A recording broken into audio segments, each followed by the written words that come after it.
Alrighty, groovy. It is Toys Day. We are going live. It is Thursday. How's everybody doing there? B to the J. What is up? Good to see you, man. What is up, dude? Running in here last minute as usual. Told you I was going to catch a little nappy. Caught a little nappy. Went a little longy. Here I am.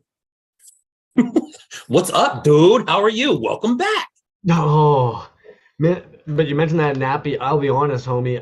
If anything, I was talking to Death and Strawberries around 5:30. I was like, homie, I can't. Like, if I hop in the shower right now after work, I'm gonna end up falling asleep. I can't do it. I can't. Um, hey, man, one time I slept right through the whole fucking intro of it. You That's had true. Strafe 7 last week, and I pokerooed him again.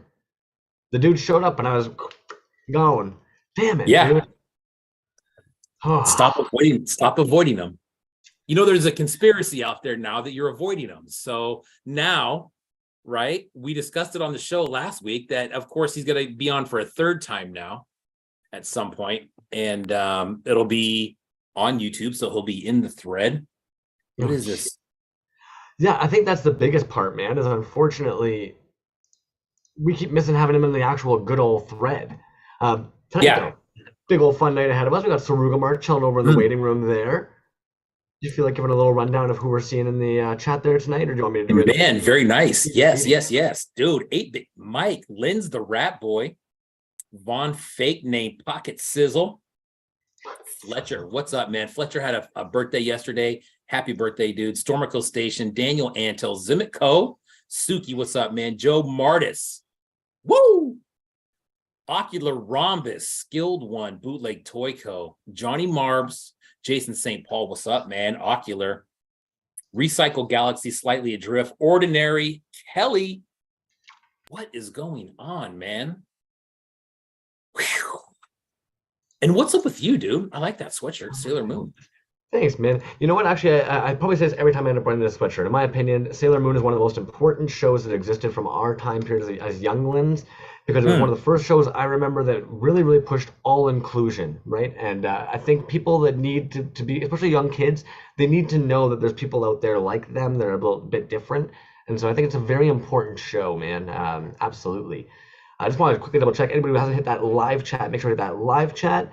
Otherwise, as you know, if we're going to be doing some Wonder Wheel spins, it only benefits you for luck if you hit that like button, as has been Toys has made sure to let us all know. Also, homie, I think that maybe you weren't on that live chat because we've also got Skilled One chilling in the room there. Zamiko, what's going on? Bootleg Toy Co, what's going on? One fake name, how are you? Jason St. Paul, how are you, homie? Recycle Galaxy, Slightly Adrift. What is going on? Slightly Adrift, Slightly Adrift, Slightly Adrift. Why? Did you snag a one-trick piece recently or post a one-trick piece recently? I don't know. Your name is jumping out to me. Mr. Ordinary, what is going on? Kelly Wergow. Dang, I'm so sorry if I got that wrong. I can't actually say anything. Simeon Cheese, he ended up switching over to that fun name. Joe Martis is like Yeah, one of those names. Simeon I know, Cheese is right? one of those like, what up names. Oh, yo, if you don't mind too quick, man, I just want to give a quick little MVP shout outs Yes. because I ended up doing a couple of those icebreaker things that were going on Mm. last week before all the chaos bullshit of having no modem. I want to give a quick little shout out there to Pocket Salsa, man. You came through, dude, helped me out because I was getting a little bit stretched thin trying to nab everybody. So I really appreciate you stepping up to the plate there, man. Jazz Wiz, homie. Like we've got some leaders in this fucking scene, dude. Jazz Wiz popped in. He must have entertained like 30 of us, but just with stories and nonsense at one point, kept it going. And then you know what? Probably one of the coolest things that I've seen happen in the last little bit. Death and Strawberries, man, stepped right up to the fucking plate on Saturday. On Saturday, I thought I was gonna have to let everybody know we're not doing that icebreakers. Worst villain ever. Ended up kind of being like, hey, if anybody else wants to do it, how come they don't do it? And I was like, I would implore them to. Death and Strawberries right away was like, all right, I'll do it. Reached out to me. He's like, man, what do I have to do? Do I have to actually be there? I'm like, just have the room open. As long as that Zoom's open, homies can show up and hang out, man. They ended up being in there for like 4.5 hours. I just love that. That is that exact little ripple effect and that little domino push that I was talking about, week after week, it seems lately. That's like, you have no idea how small it really is, this effort thing that you have to do. It can be this big and it can make a huge difference for people, man.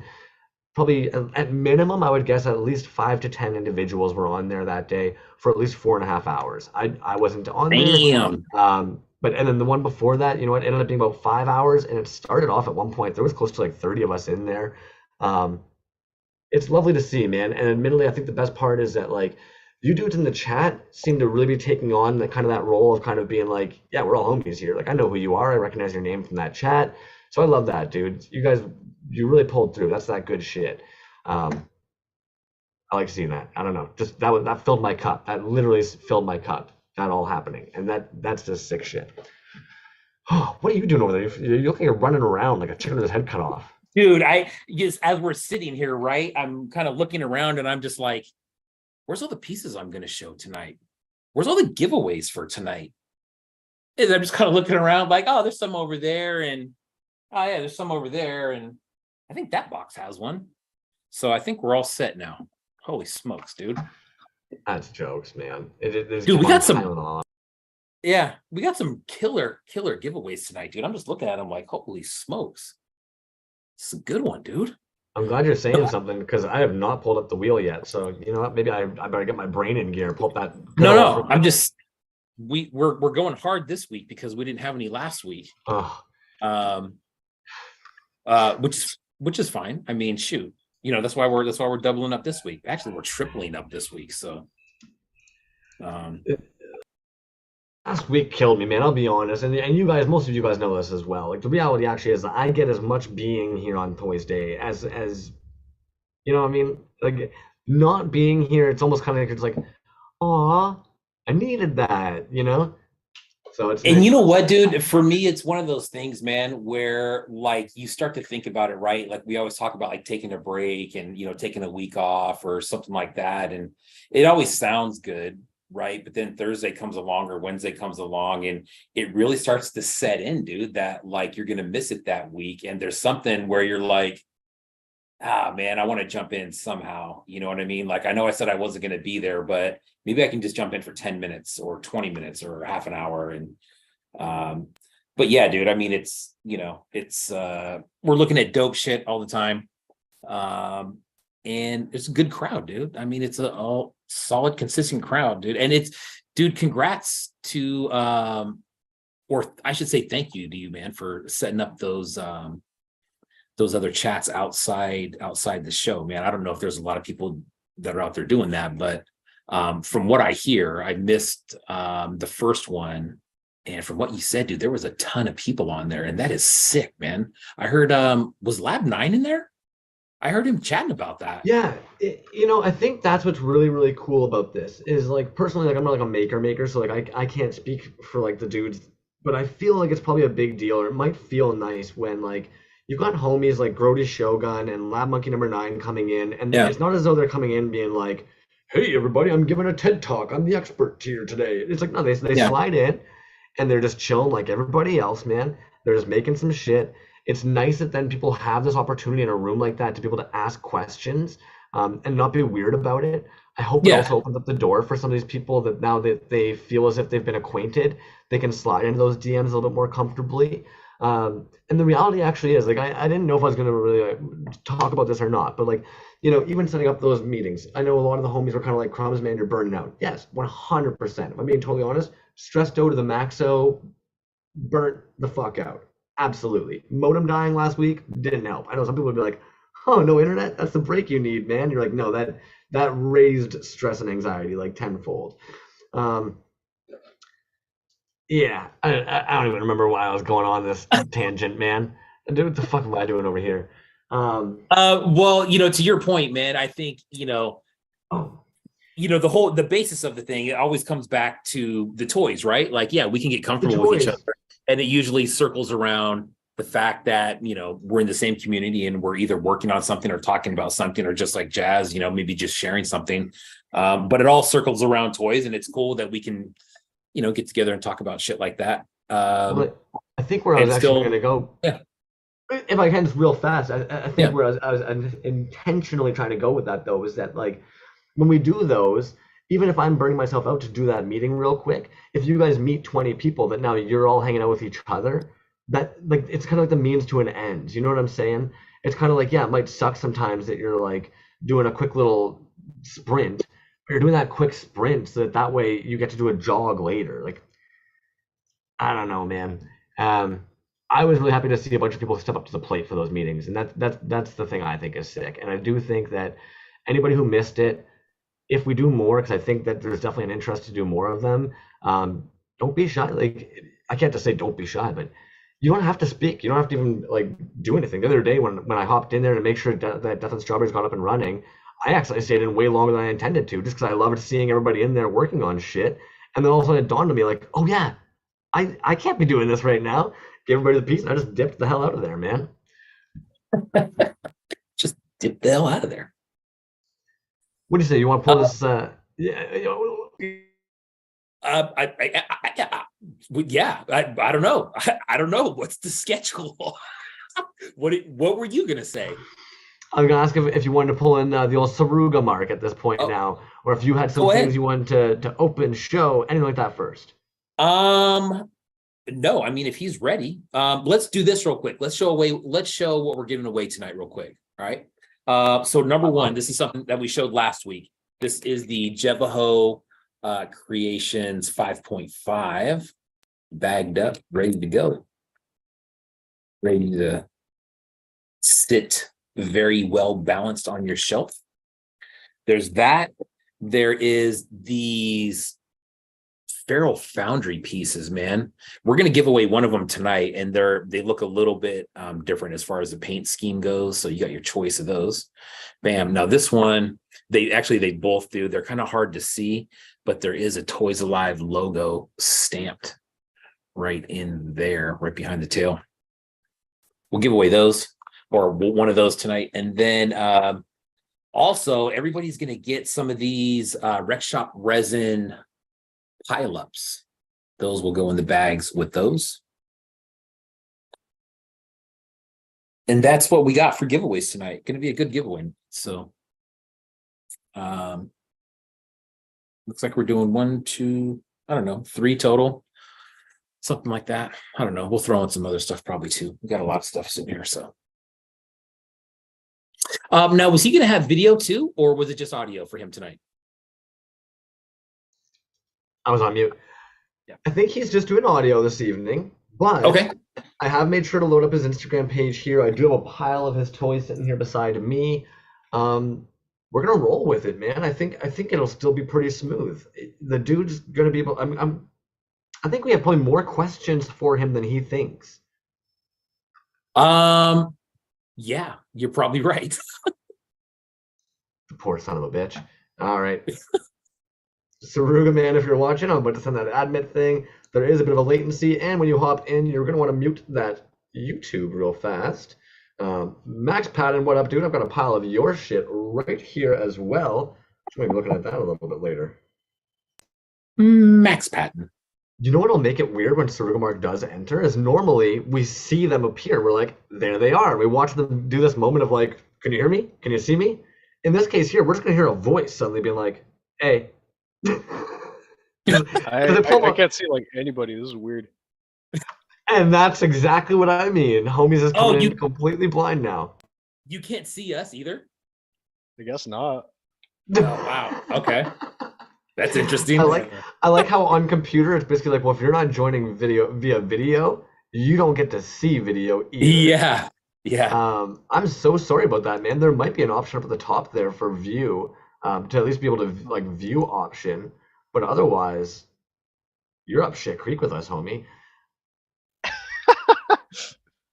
Why don't you let everybody know at home real quick who you are and why we should care who you are? I'm a little Mexican guy that makes toys, and people like them, and yeah, that's pretty much it. That's as far as that goes. You're a little Mexican guy who makes toys, and people like them. I just took it a step further, and I pull vinyl out of my garage along with help from Dave, also known as Akashic Records Toys. Okay, I'm glad to know that. I'm glad you fumbled on that name too. The fuck's with the homie's name, dude? it's like a esoteric like reference. I forget exactly what it was, but it's something very like something very odd. I had to look into it myself because I when I looked it up, it was like some type of record label or something. But I guess that was based on something else too. Okay, see, and I wondered that. I wondered if maybe this individual was kind of like a music individual who was also kind of slid into the toy world as us weird music people typically do. Yeah. But you don't. Hold up. Sorry. Um, shit. Can you still hear me and everything? Oh, we still Oh, hear yeah. you, man. Absolutely. Okay. Yeah, So no, it's you because know- I clicked on something and it just like destroyed everything. Sorry. No, that's okay, man. You did pop in and out there for a quick little second. I just want to bug you, man. When did you start making toys in general? Like, not even pulling vinyl yourself, but when did you first even start making them? Okay, let's see. Um, it has to be like maybe 2018, 2019, I want to say. I got really into like Keshi and stuff because that kind of like that was kind of like my foot in the door when I was like looking stuff up, and then I kind of got no, actually I got really into Sofubi all of a sudden because I think I bought something off Science Patrol Corey because an nice. artist I was following, I think the artist's name was like Mushbud or something, made something called a Rare Boy, which is just this little like they basically made like a weird claymation looking drawing of like this what was supposed to be yeah Crap, you cut out there, man. I'm so go sorry, out and homie. like some sort of deal or you hit up Corey or Corey hit him up, God knows what, vinyl. So I bought that. I spent like I think it was like $20 or something, and I was so excited, but it didn't come for like a month because it was like from Japan, Right. and I paid like the cheapest shipping. And then when it gets here, I was so excited. I didn't know how big it was going to be. I expected like maybe 4 or 5 inches, like something decent sized. Since I paid like I think it was like $20 for it. It gets here and it's just this little like 1 inch fucking like finger puppet, and I'm like, what the fuck is this? It was marbled and it looked really cool, but I was just super like, what is this?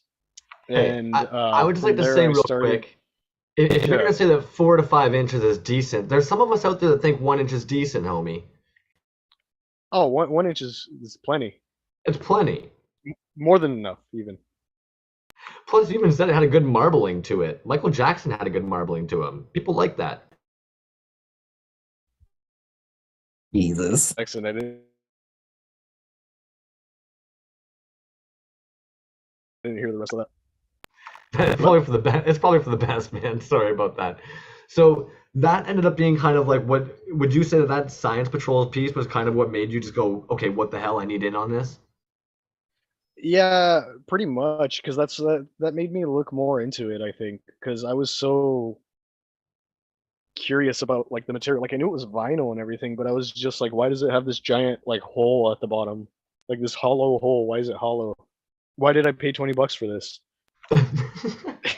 Um, and then I kind of like looked into it, and it was just like a manufacturing method that was like I guess it was, from what I remember hearing, it originated here like fucking God knows when, like the 50s or something, but it In kind of went Cali? over there. No. In the U.S. Who knows if in Cali, but in the U.S. it originated here. Slush cast molding supposedly, and then the Japanese just really took to it because it was just a very cheap way to make toys. Or no, like 2 to 3 millimeters of vinyl compared to like making a solid vinyl casting. So it's like pretty much it takes like no material, and that's why it was favored. But at the same time, it's also like it's a lot of work. It's really hard work. It's pretty Well, fucking horrendous how much work it is. Especially, admittedly, when you mentioned slush casting off the hop, my brain went, "Oh fuck! I didn't even think about that kind of being like the start of doing Yeah, that, right? Because you'd get those thin plastic coatings from the slush castings, almost like a mask or anything. Damn, yeah, dude. exactly. It's basically like the same process, but it's just a harder vinyl. So it's like then you get like a figure that actually stands on itself, that can stand on its own. I mean, I guess that would be a better term, but it's like it was just a quick way to make cheap toys. So Damn. that's why, like in the fucking what is it, like the '60s when Ultra Q and all that started coming out, Yeah, exactly. Like from World War I era, and then basically it would have been probably around like the the Vietnam that we stopped seeing that happen. versions of the monsters on Ultra looked like the suits because they felt like it was too scary for kids. Damn. So Getting a it's little like, history lesson yeah, here. yeah. Yeah. So that's why a lot of like kaiju stuff looks goofy. A bunch of kaiju sofubi, whatever you want to call it. Was it you and I talking the other day as well that a lot of those old kaijus were probably made out of wood? That's why we see some of those Oh like no no no. perfect. It was Keshi. There we go. Sorry, that makes more Yeah. sense. So like, yeah. The only reference I can find for that is like from like an old like a page from a book, and it's like these little germ Keshis, and it has like side by side the plastic, like the plastic rubber Keshi pieces, and then the original sculpts, and those were made out of wood, which was pretty cool, I think. You yourself, though, the end goal was always going to be soft vinyl, right? Like you never, like you did dabble in resin, but that wasn't like where you wanted to reside. Well, well, okay. So after I looked into it, after like the whole Science Patrol thing, I found out that artists would like do their own thing, and I was like, oh, okay, that's kind of cool. That seems attainable. And then I was looking into like how much it would cost and this and that, and it would be something like thousands of dollars. And then me being like fresh out of high school, I think like for a year or two. I don't remember exactly, but I wanted to get a I was toy like, manufactured, and I was just out of high school. yeah. Fucking Well, yeah, dude, I'm fucking weirdo, man. People don't just be like, I'm gonna make a toy. Nobody does that. Something's got to be wrong with you. I'm joking, of course, but it's like for me to get like so enamored with this like thing, it's just crazy to me. So it was like thousands of dollars to get it done, and I'm all like, okay, well, I guess I'll just do something else. And that's when I started casting in Keshi and resin first before Keshi. But which the resin stuff wasn't much toy. It seems more like little statues. everything is a toy. Even those little Yeah. statues, you can shove them up your butt, and there's a fucking toy ASAP. Um, would you say a lot of your resin pieces ended up making it into vinyl eventually, or some of them did you just kind of leave in that resin realm and just kind of move on to different sculpts? So fuck. Like I think the first Monster Sorpresa thing, the little cacao pod and the bread, originally I made them to I think be made in like cashier resin or something. Because it was like I made them really small, and then it was just like I wasn't gonna spend thousands of dollars because I didn't have thousands of dollars back then, you know? But those are the ones that probably got fucking turned into vinyl. Because it's like I don't know, I just made a different sculpt and then it just came on its own. I was just like, fuck it, I'll just make these into like finger puppets and whatnot. Smart idea, man. Admittedly, even as you're mentioning it, I could almost see how these would have been poured like at one point as a resin piece, and where that ended up being kind of like where the pour spout for the vinyl mold would have been. Now, one I've got to ask you about, and you're not gonna be able to see it. Do you care to explain to any of us the little masked witch doctor guy that you ended up getting done in the, I believe, Mexifubi? Oh yeah. Fucking so ba- basically what happened is like again, I didn't have thousands of dollars and then I looked into Mexican vinyl. And it was significantly cheaper, like so cheap. And I hit someone up. I talked to them for a bit, and then they're like, "Oh, I can make your toy." And I'm like, "Okay, let's make my toy." So I make the toy. I send the sculpts and everything, and it was cheap. I can't complain about it, but it's like I got a test pull, and everything was fine. And then once I got like a very small like production run, because apparently the factory didn't like know what was up with my toys, and low quality, missing fucking like details and everything. Right. It was really like sad, but at the same time I'm like, fuck it, I guess I'll just do this run, never use those molds again, and then that's that. And I mean, people liked them, and it sucked because that was like my first, I think, serious sculpt where I'm just like, I'm gonna make this into vinyl before like making anything else. And it didn't work out. But I mean, that's just how it is sometimes. It just doesn't work out. But I sold them with like little wrestlers, little bootleg Mexican wrestlers as like a fighting like little Dude, duo, like they I fight each almost other. The playset. I, I almost pulled that out because you were the first person that ended up sending me one of those. That fucking bootleg wrestler might be the most like infamous bootleg toy, dude. Like you could give me a silhouette of that guy, and we all know it. That stupid like one hand Mhm. up, one. Yeah. That was such a good mashup, man. Sorry. And then, admittedly, even being that you grabbed some Mexican like bootleg wrestlers to go with your Mexican pulled vinyl toy. It seems to be lagging behind a bit for me. Sorry. No, that's okay. I'm talking a million miles a minute. Sorry, dude. No, it's fine. Okay. So it just made sense. Like I just felt like, okay, Mexican vinyl, fucking little shitty wrestlers. And then I sold it for really cheap. I think I sold it for like $15 or something like that, for the set. And then each one was completely painted differently. And it's like the reason why I did that is because if I remember correctly, a lot of old wrestler movies, like they would fight like mummies and shit. And then I was like, okay, that just makes sense. Just have like a little duo, like a wrestler.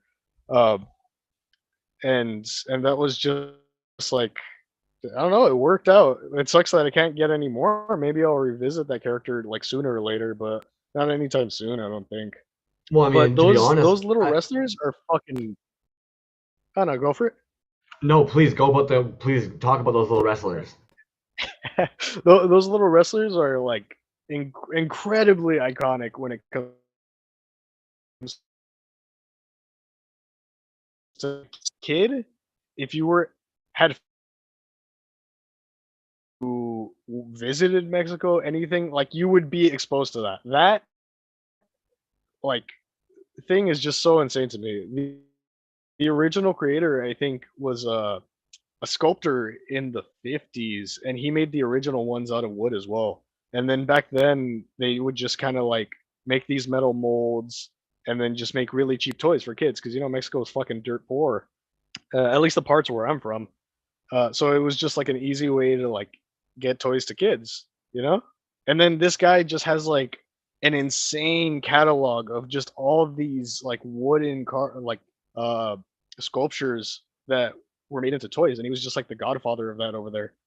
And people, of course, started bootlegging them, and then they just spread all over Mexico. They just got really popular because it's like it's a template that you could just make into people's favorite wrestlers, and people love that. I'm pretty sure. People love it, and honestly, man, like even you threw the little capes on them. I've got mad respect, dude. You definitely have varying paint styles, and when you do decide that you're gonna do like a authentic like bootleg nod, you do nail that like quote unquote like rushed paint app, homie, that you even threw on a lot of those Mexican wrestlers. I think that's part the of the charm. secret is rushing the paint. Yeah, The if you secret. just don't give a shit.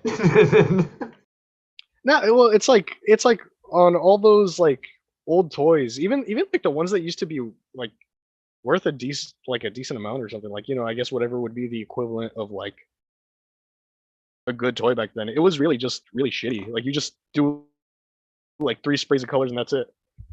Yeah, that might have been the most clear thing we've gotten from you all night. Jesus. All right, man. is the voice quality garbage? Sorry. No. There was this. That was like The voice, the quality is actually really good. It just cuts out for like a couple seconds here and there, but the quality, it sounds like super clear and crisp.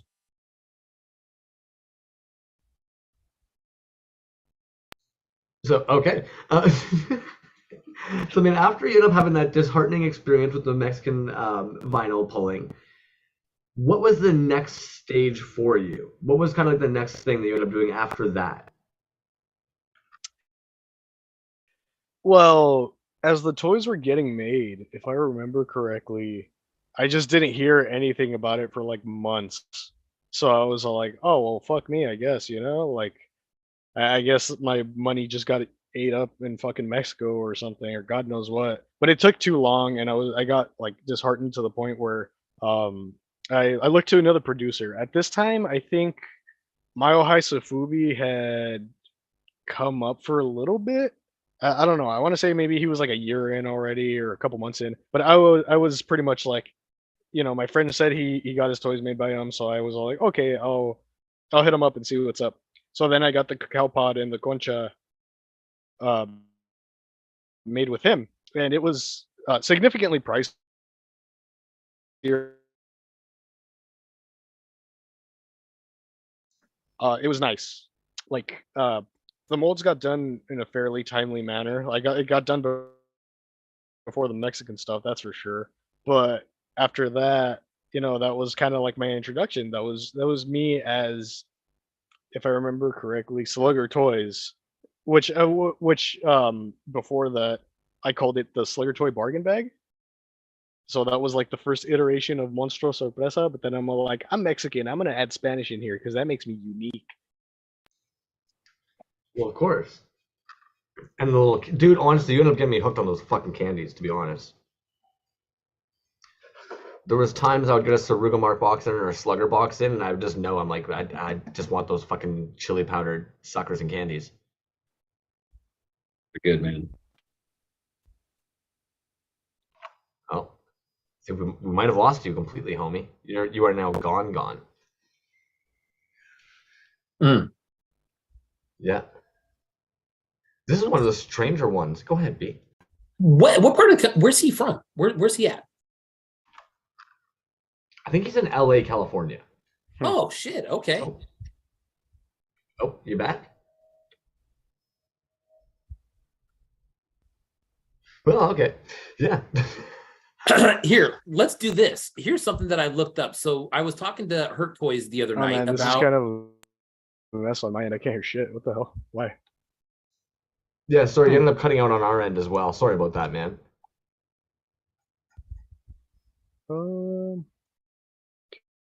Okay, very odd. Toys a lot, folks. Professionals.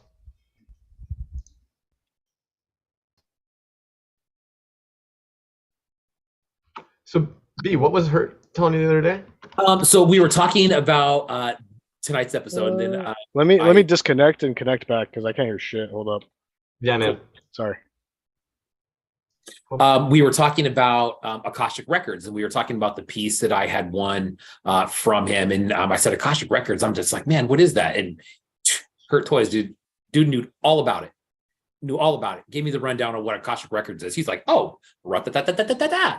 So I'm going to read you the definition of Akashic Records. He mentioned it in here, and he's dead on.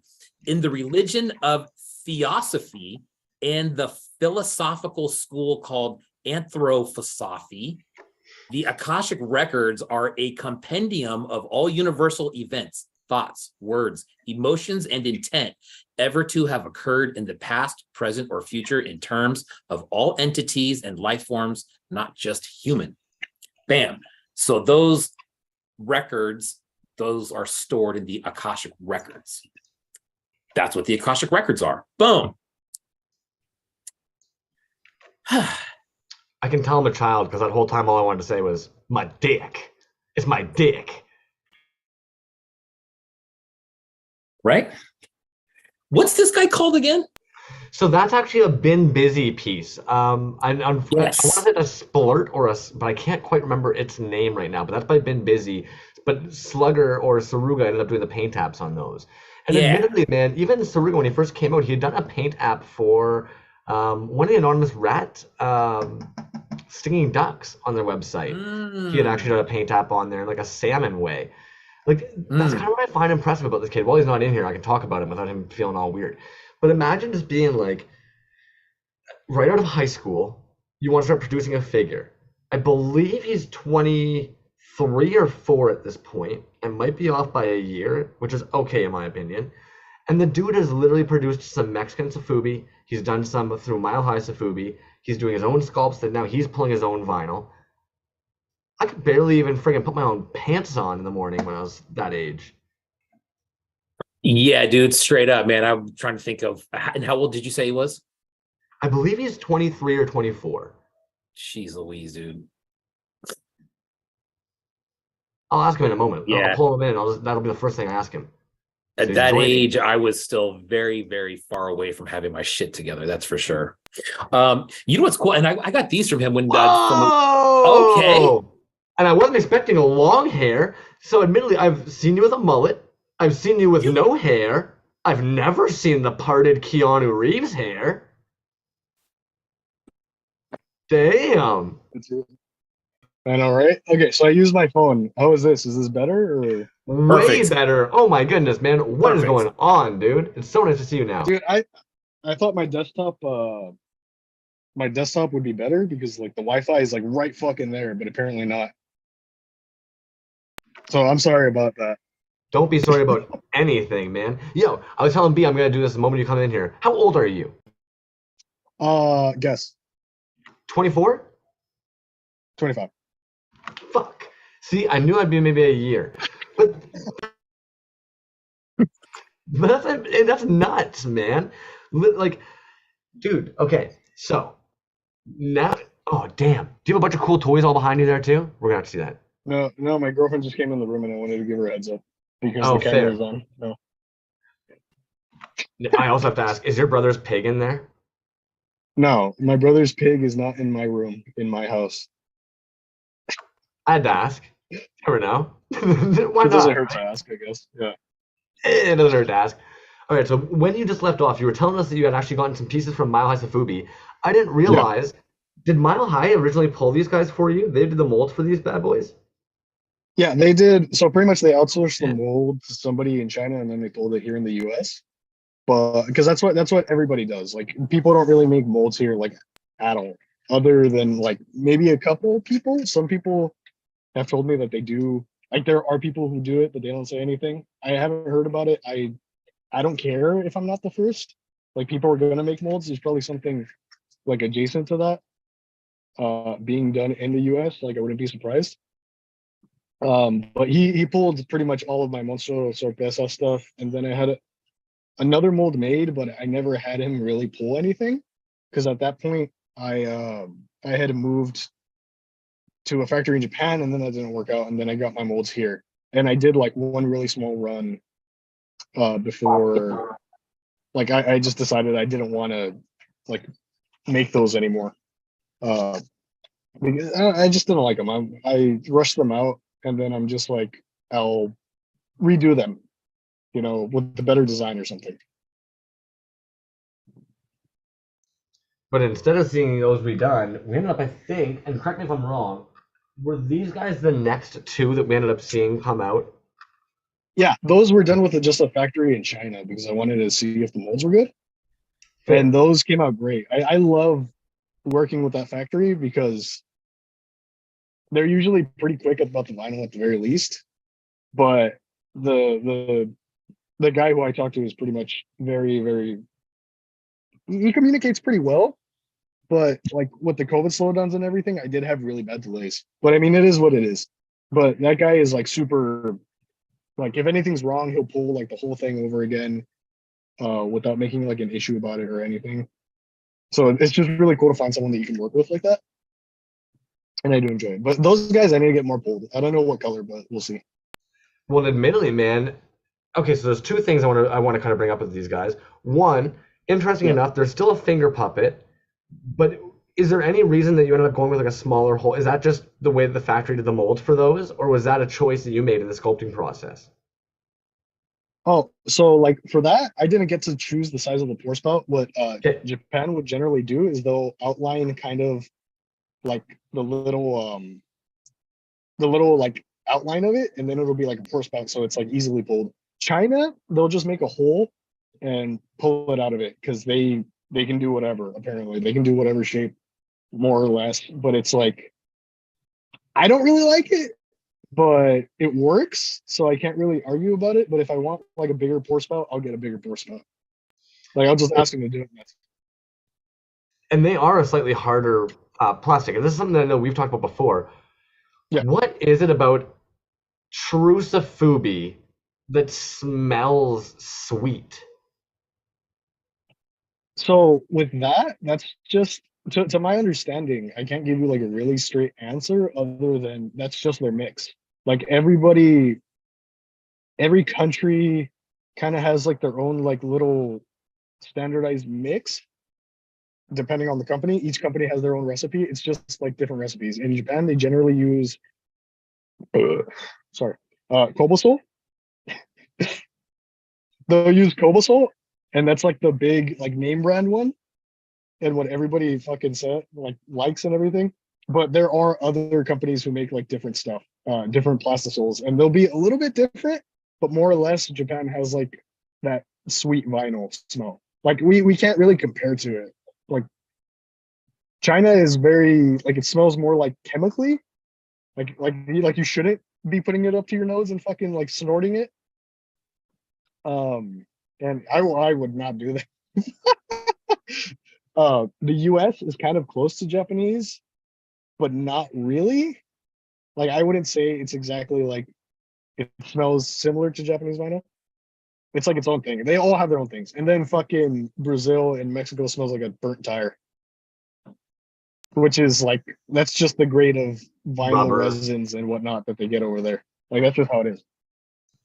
That's just, and you know what though, you even say that, and like some of us, I know we actually like getting things from Mexico. Because when you pop that bag, you're like, oh, like that fucking cheap plastic tire shit. Were you just showing off your chest, your barrel chest there? Is that what that was? What was this about there? My fucking my man tits because I fucking put up the chair. Keep talking. Just a reminder, Crumbs, I'm huge. Careful what you Oh, say just- about my toys. I'm like 5'7" and small.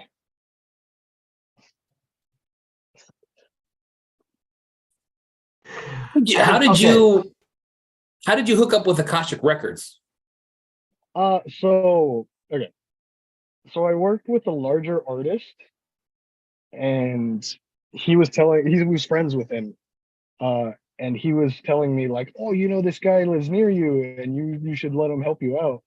Like, you know, he's really enthusiastic about this and whatnot. So I'm just like, I get some messages from him, and admittedly, I was like, I don't know who. Like in my mind, I'm just like, I don't know who you are. I kind of don't want to invite you to my house. But I just talked to him for like a little bit, and I was like, okay, let's try it. You know, like my friend vouched for you, so you know, you're not gonna come to my house and like shoot me in the face. Um, you know, like obviously, if you trust them, I trust them. So he came over, and you know, he was cool. He was just a regular guy, and then I showed him like me pulling vinyl because he was curious. He's like, I've never seen that like in person before, and I'm like, oh, okay, well, let's, you know, I'll show you. Just come in on like a Saturday, and then we'll see what's up. And you know, he came on a Saturday, and then I showed him, and then he was just so like whoa shit, like you pulled vinyl, and I'm like, yeah. Like to me, it was the most mundane thing because I've already been doing it for like a little bit, you know. So I'm just like, oh, it's no big deal. But like I you know, you get jaded when you do stuff like that. You're just like, well, what is every day for you or every other weekend is like magic to some people because it's you know, you just pull toys out of thin air essentially. So then from then on, he, you know, I saw that he was like super about it. So I'm like, okay, you know, if you want to help, you know, I'll let you help. I'll show you how to do stuff. And then if you want to help me, then I have no quarrels with that. And he stuck around, and I'm glad he did, because he's like more helpful than he's more help than fuck. He's just a lot of help. I don't know how to put that in better words. I appreciate his help and his time and everything. He's a good guy. That's cool, man. That's cool, man. Yeah. And so you guys are both from the same area, and Crumbs was saying that's down in LA. Yeah, so I'm in LA and he's like close to LA. I don't think it's exactly LA. It doesn't really matter, but it's like he's not a state away. He's not in another country. Yeah, He's yeah, like for sure. 30 minutes. Yeah, for sure. Right on. It's like, That's cool. yeah, it works out. I love it, man. And then how did you and Jam Rampage end up getting into some collaborations this past year? So with Rampage, he just he saw that I was pulling vinyl, and he was just kind of like, oh, I'll send you a mold if you want, just so you could practice. And first of all, I was like completely blown away, because I was like, oh shit, I collect your toys. You're like one of those bigger like artists. So I was just like, oh shit, you're gonna give me a mold. I hope I don't fuck that up.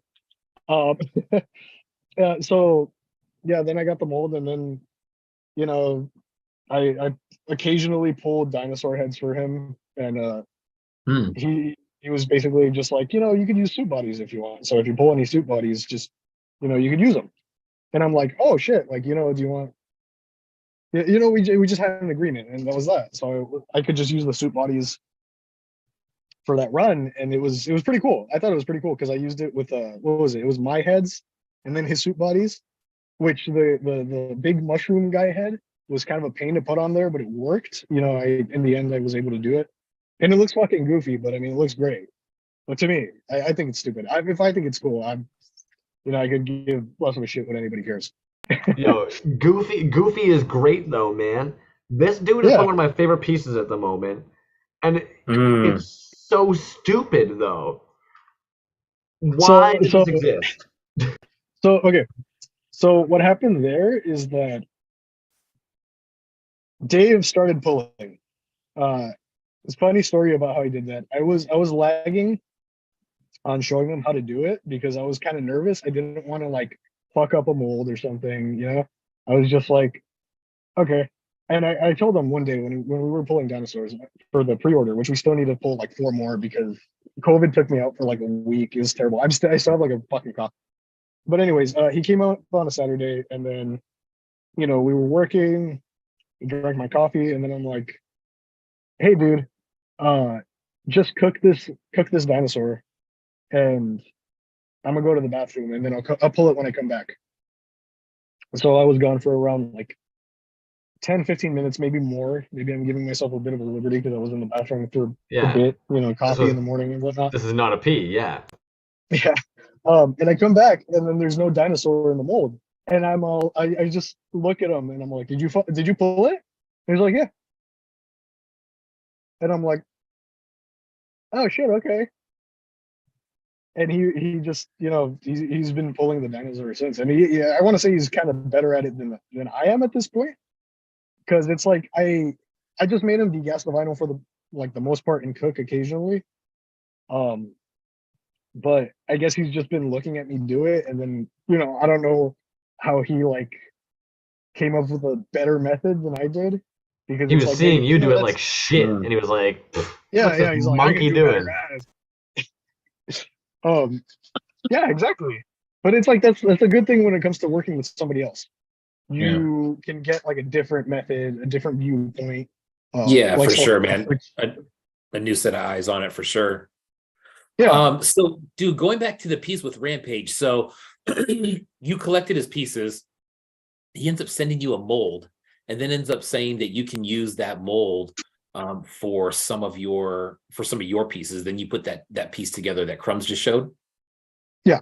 No. That one is the one that he showed is oh, dude, I'm so stupid. I just went off on a tangent. That was made because like the story I told you about Dave pulling was like the context for why that piece was made. So what happened is he pulled a head that was too thin, and the little joint part just like kind of took off, like it snapped off, if I remember correctly. And then the dino is a pole that ripped. So that ripped because we were kind of rushed, and it just happened for the dinosaur because it's like I made the little neck hole too small, so it's kind of a bitch to pull out. So this fucking dude grabs the like ripped up dinosaur and then puts the head on it, and then I'm just like, that's so stupid. I love it. And then Crumbs, he always tells me, he's like, send me like all the fucked up shit, and I'm like, okay, you can have this one because you asked for it. Like I'm not gonna hold that back for you. Like it's fun, but I can always make another one because I really liked it. I wanted to keep it like around the office as like a little, like, oh, this is stupid. So if Oh, dude, Crumbs it's cool, man. It's got like a real random kind of almost scraps vibe to it. You know what I mean? Like you can tell that they don't go together. But I think that's why I like scrap shows and that piece so much, because they're obviously different, but I mean, it works, dude. That looks cool. Yeah. What's the scale on like that, Crumbs? Oh, okay. Is he quiet now too? He's on mute. I just muted, yeah. Oh. But what's not catching on here too, dude, and I want to make sure to point out, you guys are getting a gorgeous like sparkle clear right now, man. Like it's not going to capture in here, but whatever you've got in there, like with the sparkles in there, beautiful mixes, man. Like you're doing all your mixes, correct, on site? Yeah. So it'd be way cheaper to color the vinyl ourselves as opposed to getting the factory to do it. Because if the factory does it, we have to get like a 55-gallon drum of it, and I'm not going to do that. Like that would last me for like fucking years. So this, like the color there for the dinosaur or the Kinoko Seijin head is just raw vinyl. That's just what raw vinyl looks like. Milky vinyl is raw vinyl, and we mixed in glitter, just fucking craft store glitter, just orange glitter. So that's why it's super sparkly. But it's funny, if you take the head off that dinosaur, you're gonna see just like a fucked up like little piece of vinyl because like that pole in general was just garbage. Like it didn't decast right and everything. But it worked. It looks. Dude, I think it's sick as hell, and in my opinion, that is something that like we've even talked about it before with B. Like vinyl just does weird shit. People collaborate in weird ways. The JM Rampage one, I was even gonna try and pull up to show B real quick, but I wasn't able to find it on JM's page. Was that on your page directly? Yep, there we go. Yeah. And then the other thing also that I just want to clarify, when you're saying that JM sent you that mold, was it a steel mold that he gave you for these? Yeah, it's a steel mold. Yeah, exactly. Dude. Those are fun. Shit, dude. Those are sick, man. The one with the dino head, what the fuck, dude? That is so sick. God yeah, the damn, dino dude, head I one have never really seen well. that shit before. God dang it. Dude, how long ago? Where the fuck have I been, bro? How long ago was this? This was like months ago. March? Yeah. So So a funny thing about these guys, like from that specific like pink run, is like I liked how they came out, but I really wish I used a different red, because that red is too like deep. Like I used it because it was like glittery, but it was basically a cranberry metallic red, I think. yeah, it almost has a brown tone to it, or a rust or something. Amber. Yeah. So it was like a gunpla. Am I saying that right? It was like the Gundam fucking paint, and it was like on the little bottle it said 50th anniversary cranberry red. And I got it because I just wanted a metallic red. That was like, I really like how it looks on some other vinyls, but on that one it came out like very brownish. So I had wished that I used a like a bright red or something like more vibrant. But that it came out cool. I don't know. I like it. That's sick, man. Oh man, yeah, Jesus. Yeah, those were cool. I really like those too. I think those were like a one-off. Some guy in Japan has both of them, I think. And then the dino in the middle, I forgot who has that. Somebody. This dino is probably one of the equally stupidest things I've seen, man. This fucking head on that body. I know. It's good. I like it. Beautiful. Oh, hell yeah, man. Oh my goodness. Oh, frig. Okay, now also I want to make sure we pull back onto this too. So you're, correct me if I'm wrong, you're manufacturing steel molds now as well?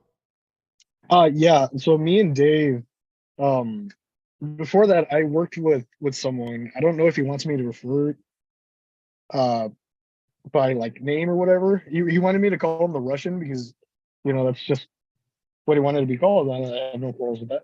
But he helped me make a steel mold, and I was like, oh shit, this guy had a contact, and then he was like, yeah, dude, let's just try it. Because I helped him out. I basically told him how to pull vinyl. So there's like another person who can pull vinyl in the US, but he generally just wants to make molds and then just pull his own stuff. He just wanted to know it for himself, and he's doing some pretty cool shit. But he kind of helped me make the dyno mold, and he was pretty much the driving force behind that. And I was like, oh shit, well that's crazy. Like it was a thank you for pretty much helping him figure out how to pull vinyl. So me and Dave, we were talking about it, and then we're just like, well, why can't we do it? So he has like friends in Japan that can help out, and I know like pretty much the process that's needed. So we just kind of shopped around for a bit. Dave did a lot of digging, and we found a guy who was very cool, who was very like genuinely just a super cool guy. When he met us, we met up with him. When he met us, he was just so psyched because he was doing this for people like, I guess like 10 years ago or something, like this exact thing. And he was just so psyched. He was like, oh hell yeah, man, we're gonna get this started again. I'll help you guys out with like anything you need. We're gonna make some bitchin' molds. And it's like this really old guy, but it's like he's got like the stereotypical California surfer vibe. And he was just cool. He was just like genuinely like interested. He was like very excited to do this, and it was nice to find someone to work with like that. So we're working out the kinks, but we're getting it done because we wanted to do it in a way that would like streamline the process for us, and it wouldn't be much of a hassle. Which so far it hasn't really been much of a hassle, but we're still figuring out stuff. Like we're gonna go through some pitfalls. Like it's gonna happen, and that's just the way industries are. No, B and I have never had any. We run smooth every week, every single time. Get on our level. Well-oiled machine. That's the power of a Canadian stoner, I guess. 100%, 100%, dude. And that's why I wasn't here last week, I guess. The power of a Canadian stoner. But you were there in spirit, and if you weren't there, then he wouldn't find the strength to go on. Obviously, like you were there. Yes, exactly. Yes. Holy Dude, cow, man. Who do you collect as a collector, or do you collect anybody at all, either resin or vinyl? So I have mostly vinyl because resin. Go away, cat. Sorry. I collect mostly vinyl. I do collect the occasional cashew and resin, but I've cut back a lot. Like I haven't bought Toyz in a good month or so, and before that, I wasn't really buying stuff for like months. And I have some stuff my friends are sitting on that I still need to pay for. But I generally collect things that kind of catch my eye. It's not really, at first I would focus on makers, but now not so much. Because I feel like if I focus on makers, I'll be more like I gotta have this release. Oh no, I didn't get this release. I'm gonna get like all fucking shitty about it. I'm just like, man, like I never went low, whatever. But I just catch whatever's like weird, where I'm like, oh, that's fucking cool. Who made that? Okay, they have like one available or something. So I collect. He's not around anymore, but Akamatsu from Marmot has his molds. I collect Target Earth. Target Earth is very interesting. That artist generally made a lot of homages to like vintage stuff, obscure movie references, not so obscure movie references. Like his stuff is very interesting. I don't think I have something in here, but I like to collect random ass vintage vinyl, like little fruit mascots and all that. Be it from Japan or anywhere else. Usually Americans have like some pretty random shit like that. I collect some things from Akamatsu's son, which Marmot. He is like this guy who just sculpt shit in wax, and then he'll have, well, I think he'll do it in paper clay first, but sometimes he'll do it in wax, I think. And he'll just do whatever, he wants, because it's like he owns a fucking toy factory. And he'll have some really random shit. Like I have one of his toys right here. Hold up. Let me get, like, this one is fucking sick. Please. There was a long while there. I remember you were always trying to get me into that Grody pieces as well. So I know you used to have quite the Grody collection. Grody Shogun is cheap and fun for a lot of his stuff. But the thing about him is a lot of his stuff is hit or miss. So it's not like everything you're gonna like. But again, I haven't really collected anything in a good while. But this is like this giant skull robot. Yeah. Now who's that by? That's by Akamatsu, so Marmot. This is a skull headbutt, I think. So that's what it goes under, like, so many names.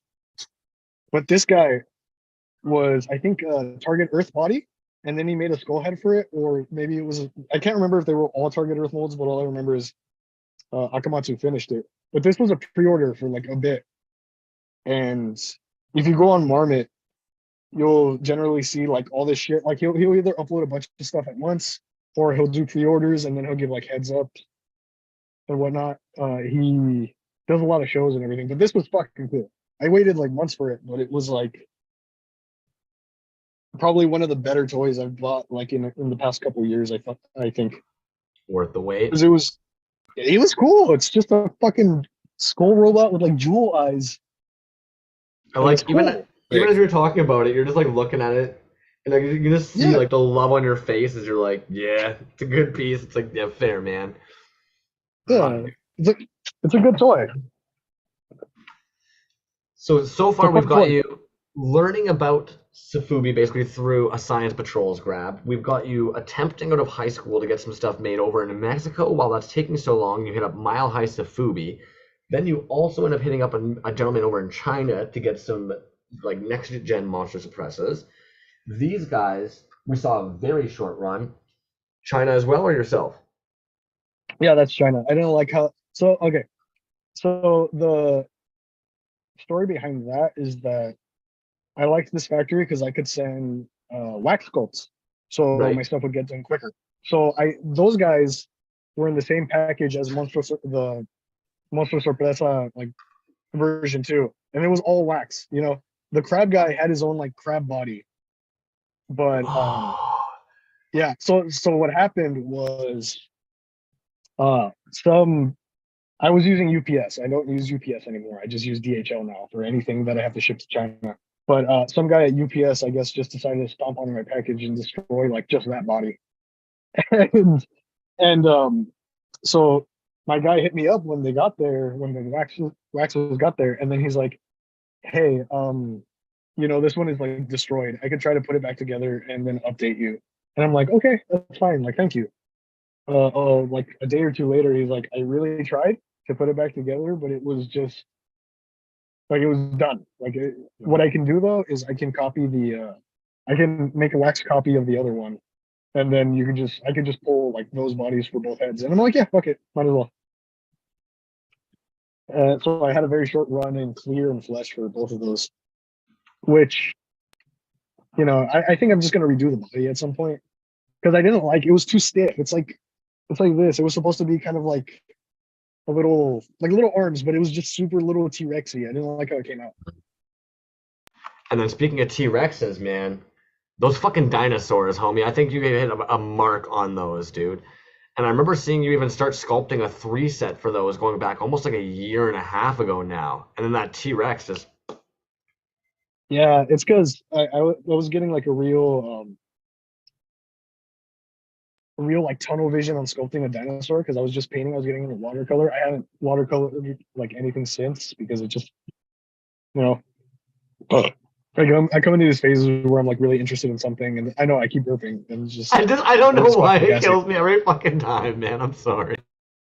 It's funny, but I don't know. I just like the idea of dinosaurs. Dinosaurs are fun. dinosaur toys are always fun. And then I'm just like, okay, I'll just make some shitty, like little garbage dinosaurs because I want to make dinosaurs. Like, you know, who's gonna fucking stop me? I'm just gonna make dinosaurs because I think they look cool. So I did it like a really quick sculpt. It took me like, I think overall like an hour. No, like 2 to 3 hours of sculpting, sprinkled over like a week to finish the dino, the T-Rex. And I was just like, oh, just, you know, that's when the Russian approached me and was like, oh, let's make some molds or whatever. I'm like, okay, I'll just do some quick wax to get this done, to like test out the mold making. And the original iteration of the dinosaur had a completely different like texture on it. It was more of like a weird, rough, scaly texture than what I did with this one. Because the first one, the molds didn't work out. And this one, I was just like, okay, I'm just gonna hit it with the wax pen like really lazily and make these scales. Because the other ones had them like carved in one by one and everything. And these were just like, I'm just gonna hit it with the fucking wax pen a bunch of times and that's it. And I'm kind of glad I did that because the original mold is completely smooth. It has no texture. So if I wanted to, I could make a dinosaur with no texture. I could make a dinosaur with like all these other details, and then it's like a variation. Yeah, yeah. So that's the story behind that. Now we're getting close. Yep. No, I was just gonna say, dude, I love the dinosaurs, man. I mean, I love the dinosaurs as a whole figure. The one with the suit is freaking still blowing my mind right now, dude. That is super sick. But it's fun, yeah. Oh, dude, it really is, man. And you know, when I think about it, dude, like, you know, the first toys that I can really remember playing with, dude, is probably dinosaurs. You know what I mean? Just plastic cheap dinosaur figures, dude. I think that what's really turns me on to freaking like general porpoise, dude, or just any kind of dinosaur, anybody who incorporates that in general. But in vinyl, dude, I'm looking at my vinyl case, dude. I have like a there's no dinosaurs in there. Anyways, man, those are sick, dude. Your dinosaur is sitting right here, man. I'll get it to you. Oh, I forgot about that until you just said it. Thank you. Oh, no. So, just really quick, off the out of left field, I remember I saved this peanut from like, I bought a bag of like roasted peanuts or some shit, and I'm like, this one's fun. This one's fun looking, and I'm just like, I think I'm gonna make it into like the same peanut into like several different little finger puppet toys or something. So I don't know. I'm like, oh, I could make like a dinosaur. We could do a little T-Rex or something. I just wanted to have fun with it. It seems so dumb. I made you full screen because I thought you had something really interesting in your hands that you were going to explain to us, and it was just a fucking roasted peanut from years ago. Yeah, it's an odd shaped peanut. Check out this peanut I found years ago. I held on. Dude, no. This is months ago. Okay. Oh wow. But look, dude, you could add like a little face right here, and then do little crawly hands, and then there you go. It's like a fucking peanut monster. That's all you got to do. There you go. And it's fun. It looks stupid. It's like something you'd probably just look at on your desk, and then you're just like, oh, that's funny, fucking peanut monster, and that's it. You know, but it's like just that is really fun to me. I like the idea of just like this stupid throwaway peanut monster. Like it could like, or a T-Rex made out of peanut, or like they could do like a little guy with a pompadour or some shit, like a little delinquent, anything. It's just, you know, I thought it'd be fun. It's kind of like when you scribble and then you try to make something out of it, like to finish a doodle or something. It's like the same idea. I don't know. Keep an eye out for peanut monsters, I guess, is what I'm saying. All right. Suruga, man, I'm going to put you on a quick blast here to try and get as much information out of you as possible in the next, 10. Okay, so what the heck is involved in setting up your own soft vinyl pulling station that you have now done at home? What is involved? Like equipment-wise? Lay it down for us. How did you even begin to start building this shit at your home? So I had a lot of help from a friend, and then a friend who was in Japan, and he just, you know, he was working with someone at the time, and it was just like this whole thing. He pretty much knew the process in and out. But whatever he didn't know, I had to piece together online. And then from there, we just kind of like went back and forth. And then I made, so, okay, I made a bat for the curing bat, and I welded it, and it cost me like $1,000. Like I put up aside money for this to figure it out and everything. And then my friend helped also. He also gave me like money, which I then paid back because it didn't work out. I felt really bad about it. Basically, what happened was the liquid in the bat is a strong oxidizer. And for metals that aren't treated right, or stainless steel or anything, it'll eat through it. And if you heat this up to the melting point, it's just going to eat through whatever is like for example, regular steel. If you heat it up, it'll eat through it a lot quicker. Yeah, because the vibrating particles are literally just fucking like going AWOL at each other, and of course then passing through, man. Oh. Yeah, so the thing sprung a fucking leak, and then it's just like, I'm not gonna use this. Oh shit. So, what are you so I filling ended your up, baths with though? Because when this springs a leak, what the hell hot material are we looking at leaking out of here? I can't say Okay. because I don't know like what the courtesy is for that. Like I don't, like you could look it up. You can ask other people, and they Are we will looking tell at you. basically? Are we looking at hazmat? You can ask somebody else. Is this a hazmat suit situation? Like, are you N95 in this and basically like try not to puke and die? What are we looking at here? No, it's just fucking hot as shit. It's like something that's like 300 degrees in it. It's if it touches you and it comes out of that like melting point, it'll basically just kind of like seize up and like turn into a solid. So you just have this, like if this was on me, it would basically seize up on my skin and burn me with like 300 degree, fucking Plasticines. temperature. Yeah, and I would just have to like fucking. I had it on me once, Yeah. like a really small thing, and I just felt it on my leg, and I was just like, oh, well that fucking burns, and I just kind of like swatted it off. It comes off really easily, but it does stick to you initially. But you need the curing bath, and then you need a vacuum or centrifuge. You're not going to get a fucking centrifuge, so a vacuum. And then you need a station to kind of like hold the molds and then pull. And then you need either a cooling tank of water or compressed air. We use compressed air because that's what we have available to us. It works with us and everything. It just works. But apart from that, it's a very straightforward process. If you look up slush cast vinyl, it's like there. That's what it is. It'll be different. It'll be a different process because the Japanese process is just, I think, based in tradition more than anything else. And there are like several materials that you can use for the heat bath. So it's not just one thing. And different parts of like the world use different things. Some just use like rotocast ovens, but then you can't really slush cast it because it's like with rotocasting you need like an enclosed thing, so it just like evenly coats it, and that's where you get like most of the toys made here or in China. Well, that's like the standard. But sofubi is more like a niche thing. It's kind of like to be like, I don't collect vinyl toys, I collect sofubi. Like that's what it is.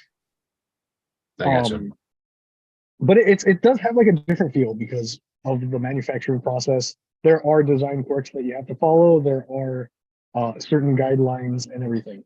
And that's what makes something like sofubi. That's where you get like the goofy looking toys, the goofy looking monsters. It's easier to pull out of the mold. And I think the Japanese have a term for this, where if something's made in sofubi, and it's like a well-known character, like the guy from Fist of the North Star, or like anything like that, the fucking like body will just look nothing like the like hyper detailed thing. It's just like this blocky fucking bulbous like look, and you'll see Japanese people call those designs super deformed because it doesn't look like the original like thing. I may be using that wrong, but I've seen it like thrown around a couple times when it comes to like licensed stuff. Fair. And then, if you don't mind my asking, man, the electroplated mold section, like, is that completely almost removed from your pulling station? Is that a whole other like facility, or do you? We don't do that. That's all. Okay. So people have done it like in their homes. People do it for hobbying stuff, like uh jewelry hobby stuff. Or there was one person who makes like these stuffed animals with like resin faces and paws, and they made their own like slush cast mold for vinyl. And I think it's for like one figure, but it's a pretty straightforward process. Like if you look up electroplating or whatever, it's a straightforward process. The only thing is like um the way that they do it with our manufacturer that we work with here is it's like these giant like fuck off pool-sized vats of like an electrolytic solution that is corrosive. So it's like if I did that, you can do it at home, but if I did that, I'd have to be dealing with like fumes, disposal, like all this shit that I don't want to deal with, because why? Why even add to that headache? If you could, that'd be pretty cool if it was easier, but I mean, that's not for me. I don't need a giant vat of acid. like electrified acid at that. I mean, sounds like a cool metal band name though. Yeah, electrified acid? I don't know. That's exactly it, man. Before I let you go on a tangent to fill us in, what is the difference, if you don't mind my asking, Quail Toyz and Surugamark? Is Quail Toyz something that we should still be kind of like using in our brains, or should we maybe be like focusing on the Surugamark page? What's kind of like the flow here? So I just got really excited about the manufacturing thing and I made a page, because it's like you'll have Bull Mark, you'll have like fucking Marmot and everything, but it's like they'll still release stuff under like artist names. So I thought it'd be easier to just release Quail Toy shit under my website, because it's like two birds, one stone. And then people know it as Quail Dino. People like Quail Dino, like that's just the name I fucking brought up to, because I was lazy and a lazy piece of shit when it comes to this. And I'm all like, I just want to get toys to people, so there it is. But it's Quail Toys manufacturing, Suruga Mark, whatever you want to fucking call me, Slugger Toys, is like me, like my artist stuff. But Quail Toys sooner or later is going to be like, maybe we'll have some stuff by Dave that's under that thing. Maybe we'll have stuff made by another artist, but made for us because, you know, we commissioned them or something. But it'll probably still be sold under my website just for ease of doing all this. See, admittedly, But man, that's something that... maybe I'll post a picture of a bucket of like green stuff. And you don't want to miss out. Man, I love that you're actually doing that, because personally, I do already notice that. I think I even said this one time. Like, if you look at M10, right? M10, like, or M1 Go, they have multiple artists under them, and some people know. You start recognizing certain sculpts and certain pieces that you're kind of like, no, that's this person. Or Lulubelle with Grody Shogun, right? You start to kind of know what a Grody piece is. So I feel as though like that's what's neat about your work. I would like to think in almost 5, 10, 20 years, there will be people who will want to know which pieces are the Dave pieces, which pieces are the Slugger pieces, and it will be cool for people who basically are diehard fans of certain makers under the Quail Toy label, who are basically like, yeah, I like Quail Toys, but there's these that I really focus in on, man. Yeah. So like, yeah, like I laugh at that idea, because I'm just like, who's gonna care 10, 20 years down the road? And then there's these like I'm not gonna say my stuff's gonna be worth anything, because I really don't think so, considering the amount that I'm producing compared to and what I'm selling it for. It's super cheap. I haven't seen anyone resell a fucking dino yet, that's for sure. But there are like random artists from like the 60s, and it's like I have their little toy, and then I'm like, this is fucking cool. It's like a little dinosaur. It has like no stamp, no name, no nothing. And I'm fucking ecstatic about it. I'm like, this is insane. There's people online who are ecstatic about it. But one can hope. I'll say that much. That's not what I'm hoping for, but one can, whatever happens, happens. I don't expect my stuff to be put in a fucking museum, but if it does, then there it is. The reality is that your pieces already are kind of at that point, man. Like, I think. But either way, that's neither here nor there. Before we let you go, because we've held you hostage for almost an hour now, Is there anything that you would like to get us off, or B, is there anything that I'm stepping all over your toes with that you'd like to get out Yeah. there? Let me ask some questions. Like freaking Crumb's just taking over, man. Dude, no, you know what, man? It's like I'm glad that Crumb's you know, I knew that he was gonna ask the majority of the questions, dude, just because I honestly don't know shit about vinyl. I have these older pieces of yours that I got way back in the day. And this guy. Yeah, and the whole process, dude, you know, he had told me that you were a younger guy in the States that was pulling your own vinyl, and I've seen how people do that before, and I'm like, well, shit, man, how is he doing that at his house, dude? That's nuts, you know? Yeah. But it's super interesting, dude. What's next for you? So are you just kind of continuing down this road? This obviously isn't like a full-time deal for you, right? This is kind of in your spare time. Yeah. Is it something that you'd like to develop into like a full-time gig if you could? Like if you had that opportunity to someone say, hey man, I can get a market for you that would consistently buy this stuff that you could make a living off of. Is that something that you would want to do, or do you have other plans? So that's basically the dream of anybody who makes like original art, right? Like, can I make a living off of this? I wish I could make a living off of this. I purely saw this as a hobby, to be completely honest at first. It was just kind of like a side thing that kind of grew out.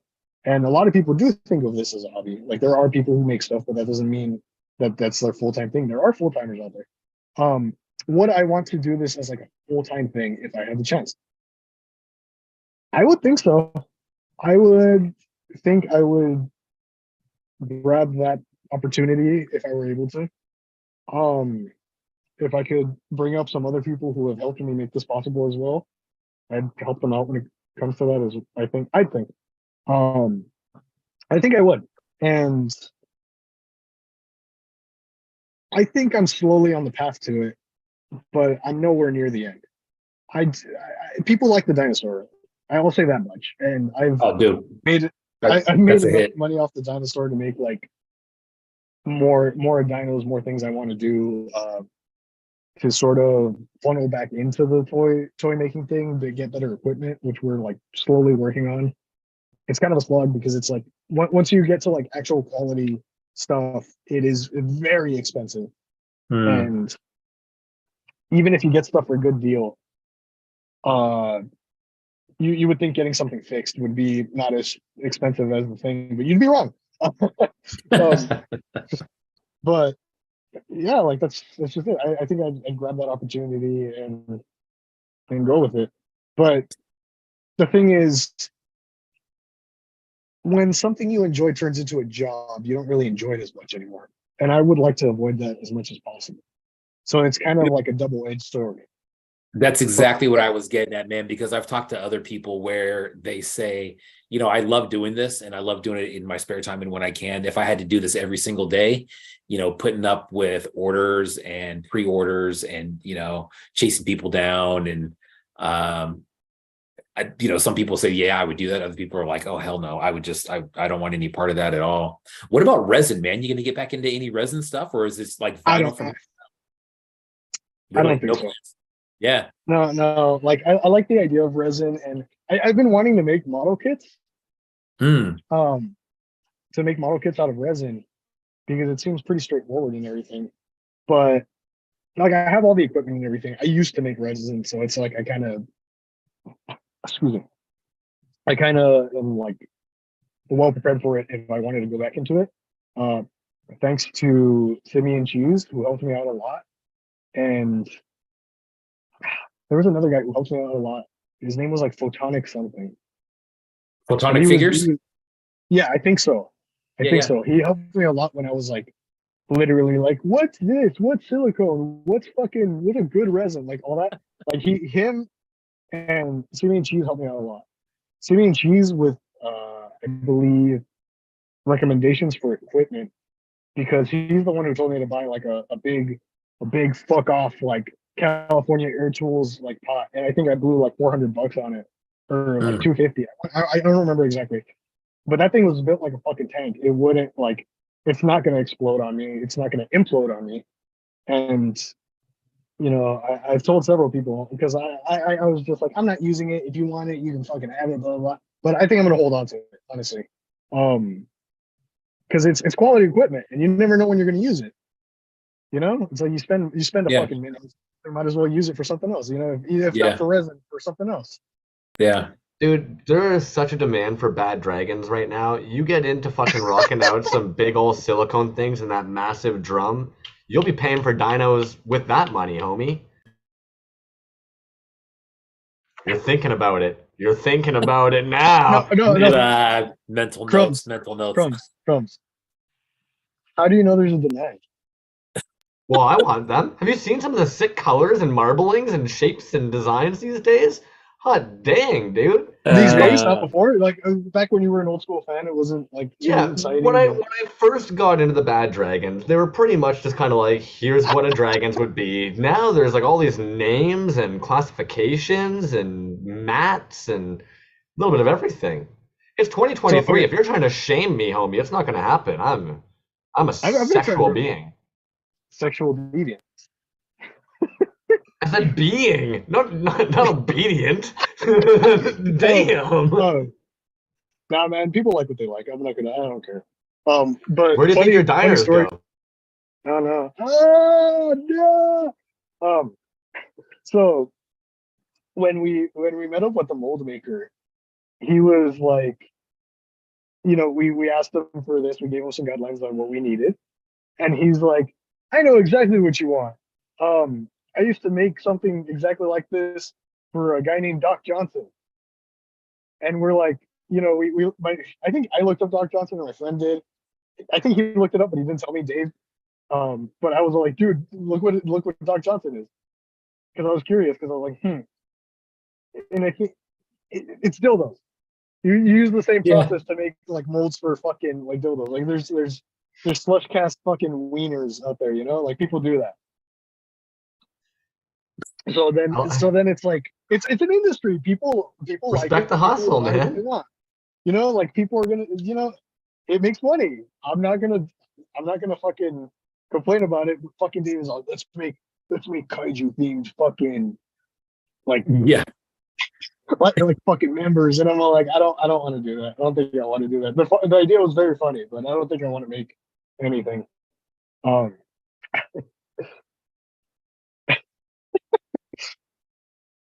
But funny that you bring that up.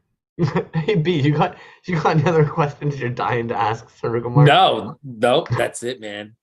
How many people are there in chat? We've had about 35 hanging out with us. You don't bring a very big crowd. People don't like you. Yeah, people hate me. People fucking hate me. I don't know. Ask chat. What do you want to hear? What do you want to know? I don't fucking know. I'm here. Who knows when I'll be back? Look at you being polite and seeing if the chat has any questions for you. Chat, if you have any names, please, or any questions for Suruga Mark before we kick him the hell out of here, please let us know. Mechaducky, what is going on? I'm pretty sure that the first time I met that dude, he was making fun of your mullet on the IG Live. And I didn't know if Mechaducky was a guy or a girl, because what kind of name is Mechaducky? No, yeah, exactly, no mullet. And because you showed up, B didn't even have to draw like a weird character sketch of what your hair looks like. So this is actually an overgrown mullet. After a certain point, it just turns into long hair. You know, dude, it's looking like, I mean, the chat is a little bit behind, but they're not firing any questions at you, man. Is there anything that you want to get out into the aether before I kick you the hell out of here?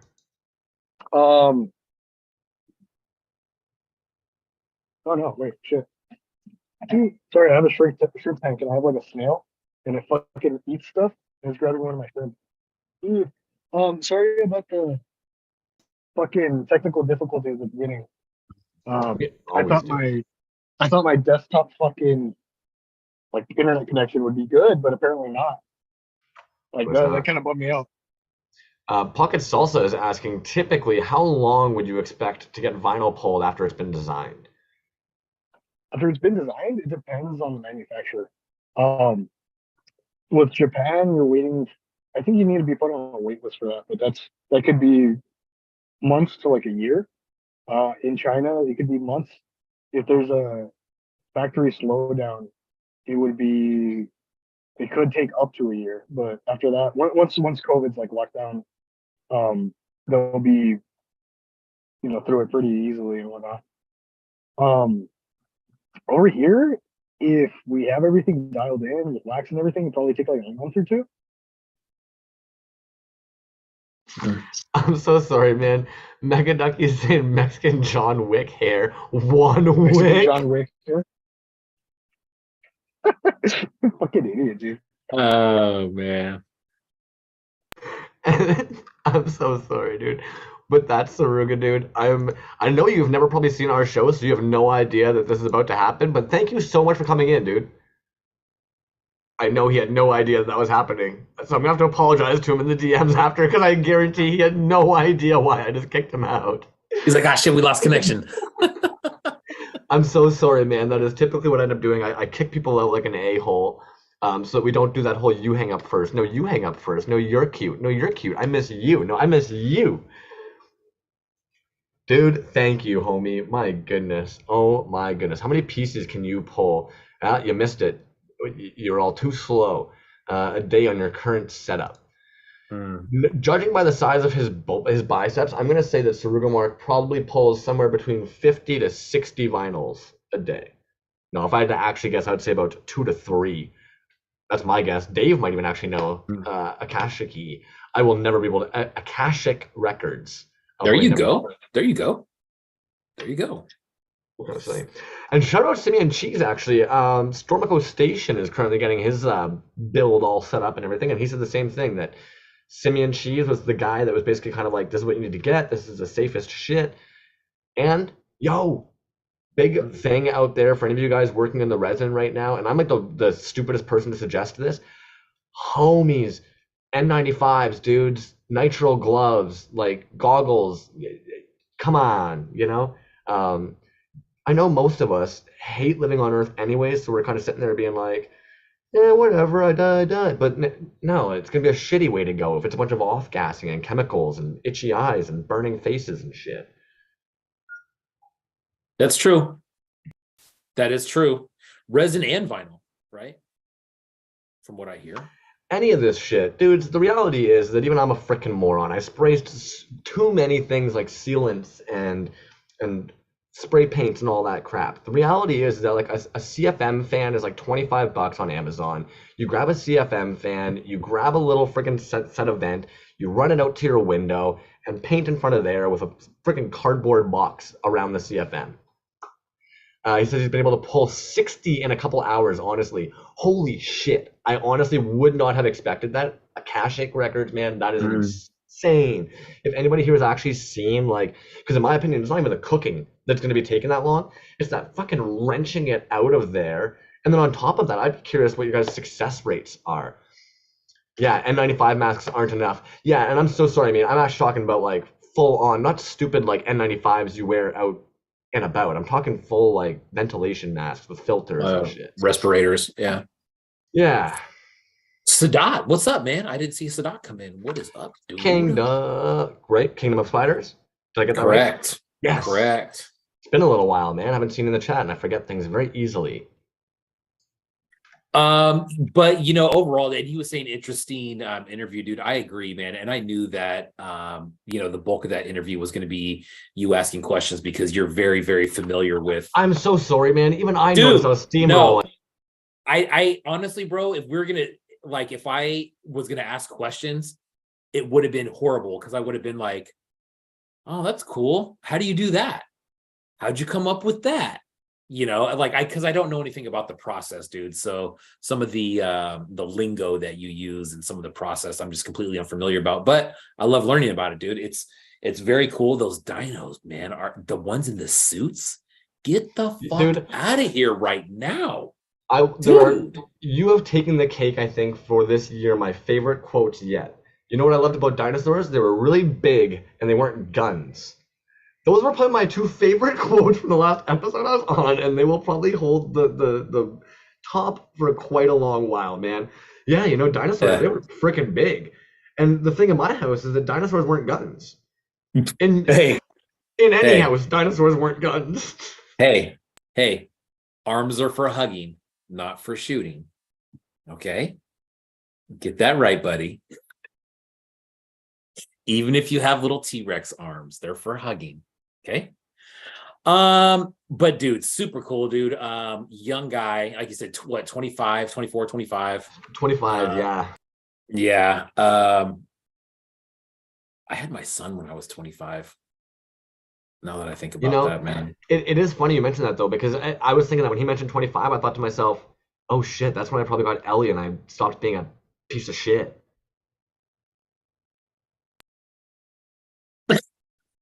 Like we basically became we finally grew the hell up by 25. This dude grew up right out of high school, it sounds like. Yeah, and he's right, dude. You just don't hear a lot of people that age or that are even in high school, right? Like even back in, when I was in school, I don't remember anybody ever saying like, oh man, I really want to, or anybody that was even really collecting at that time. Hurt and I were talking about kind of that age and what we were collecting, because we were talking about Furbies actually. And I said, in high school, man, when Furbies came out, we were like just out of high school. So Furbies was not a thing for people our age, dude. It just seemed something like they were weird, right? Like we always thought they were creepy and weird, but it seemed like it was for kind of a younger generation than what we were, dude. So we just kind of started talking about pieces that were around and what we were kind of collecting back then. And I wasn't collecting anything, dude. I was too into playing sports as opposed to collecting. Hurt had a job at Blockbuster Video, and they started carrying all kinds of figures, dude. Spawn, boom, yeah. There we go. Lots of Spawn, dude. And I mean, he's got a great Spawn collection. He's got them in the case, out of the case. But that's really like the last thing that we were really collecting before there was this really long kind of dry spell up until, a few years ago, when this stuff started coming back around. So, but it's cool, man. I mean, it sounds like he's in it for the long haul. They're just really cool pieces. Yeah, 100%, dude. Very, very passionate about it. I love to see that, man. I mean, it makes it so much better when somebody's really into what they're doing and they're really into the process, especially when it's something like that. And it's something that's so involved, dude, in the chemicals and you know what, dude, he's very respectful in the sense that like, hey, yeah, I know how to do that. If you want to figure out how to do that, go do it on your own. You're not going to hear it from me, which is good. Maybe if you hit him up behind the scenes, maybe he will tell you. But I think that there is kind of an unspoken, code, so to say, of where politeness. You don't just go, yeah, this is how you do this, It's certain politeness, I think. I think for sure. That's to a degree. Yeah. And you know what, dude, I think when I say he's really passionate about it, I would even say that, like, you mentioned it's kind of hands off. And the reality is that unfortunately with a lot of this shit, because it's hands off, when you have a certain level, like he's mentioned it a couple of times, we were talking about quality assurance, that QA, right? Mm-hmm. You've got this certain vision of what you want to see and what you want to put out there with your name on it and what you feel comfortable selling to people. And so the reality is that you're trying all these different manufacturers, and there's only so much you can do with your sculpt and how you send that out there. No, worst villain ever. I'm not playing that one, man. Sorry. I do get what you're saying, and I do understand that does kind of pass around a little bit in there, but I'm not going there with that one, man. Sorry, dude. I think that's different. That's not the same. Because these aren't these individuals' recipes. So I don't think it's the same personally, but we can agree to disagree. But I think the fact that he keeps on trying different places and then gets to a point that he's now doing it himself just goes to further show how much he cares about the quality assurance. And when you are slightly removed from this process, how he wants to be as attached to it along the way as much as possible. It's lovely, man. And admittedly, you know what? I would even actually say that he kind of said, when JM Rampage saw he was doing some polls and sent him that stuff, he was very humble about that. Yes, he seemed very grateful and appreciative and excited about that, but he did seem very humble about the fact that it's like, no, like, yeah, dudes like JM Rampage and Buana Spoons and stuff, like they're big deals. They've been doing this a long time. They've been really putting in that effort, like to the point that Buana Spoons even just recently posted like that Wonder vinyl paint is going to be the color he's been getting from him for a while.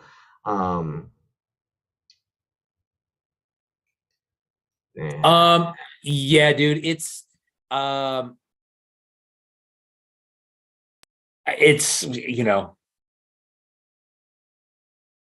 don't know. You know what? in regards to the whole gatekeeping thing, resin heads will always feel that way about vinyl heads. That's just where I'm gonna leave it at, straight up. Like most of Lynn's, take it you, easy. you're not in that vinyl scene to really know. You're on the outside of it commentating. Fun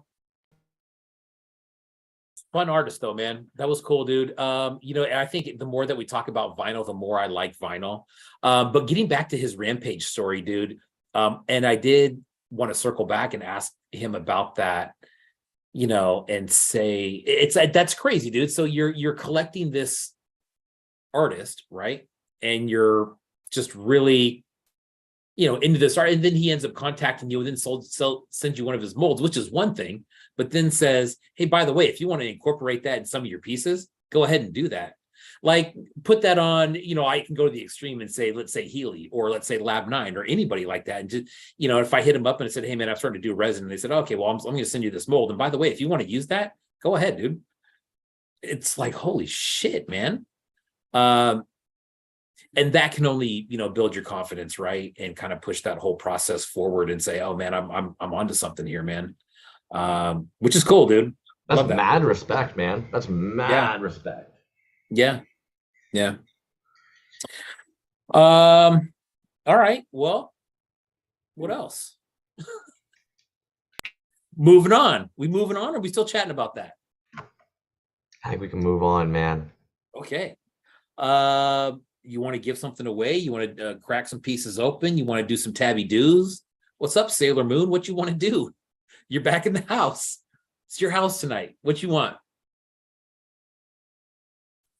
I'll show a piece off. Thank you for suggesting that.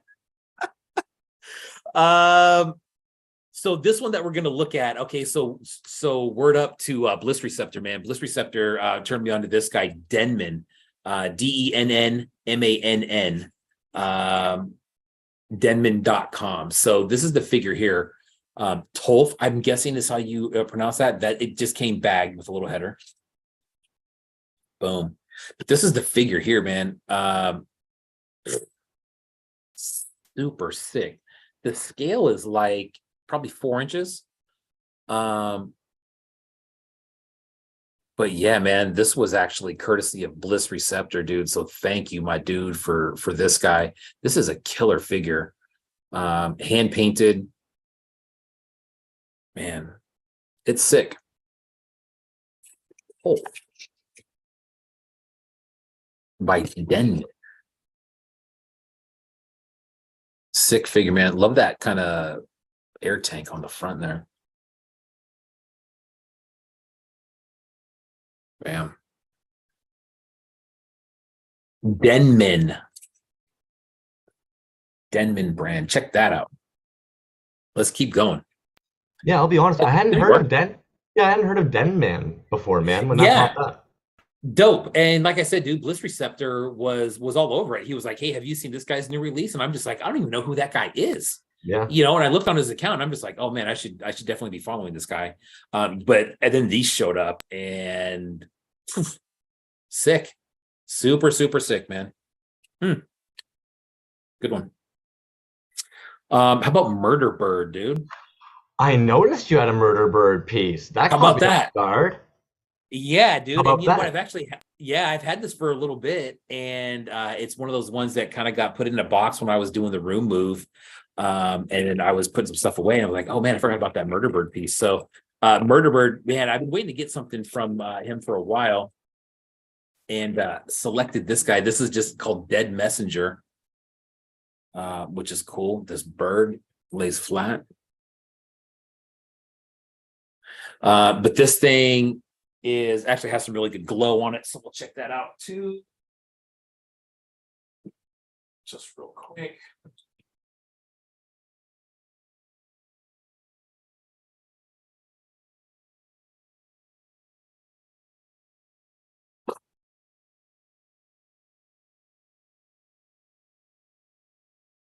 Bam.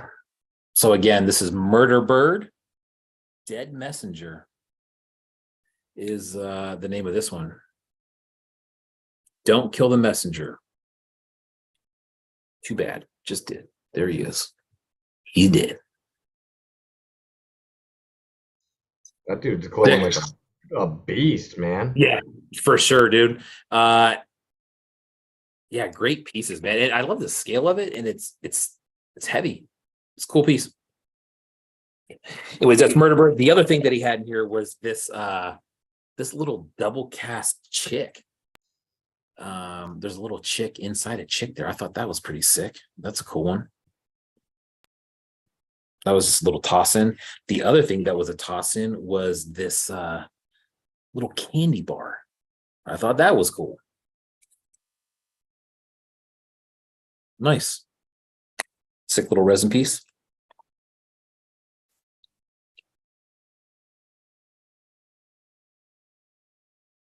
This is great. Oh, jeez. Get out of murder. Get out of murder card.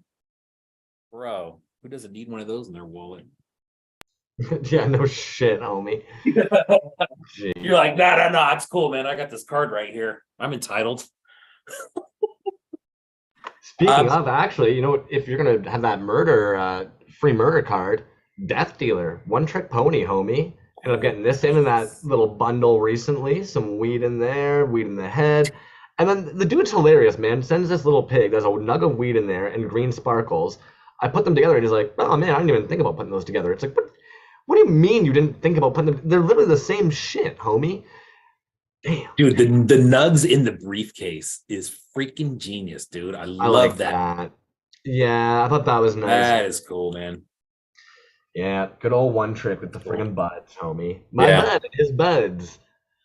And then this thing here actually is a gem, and the reason why is because the other one actually lives at your home.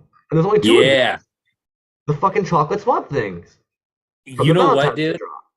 Did that come in the box too? This was in that box with the fucking chocolate fucking. Did you keep your heart and everything too?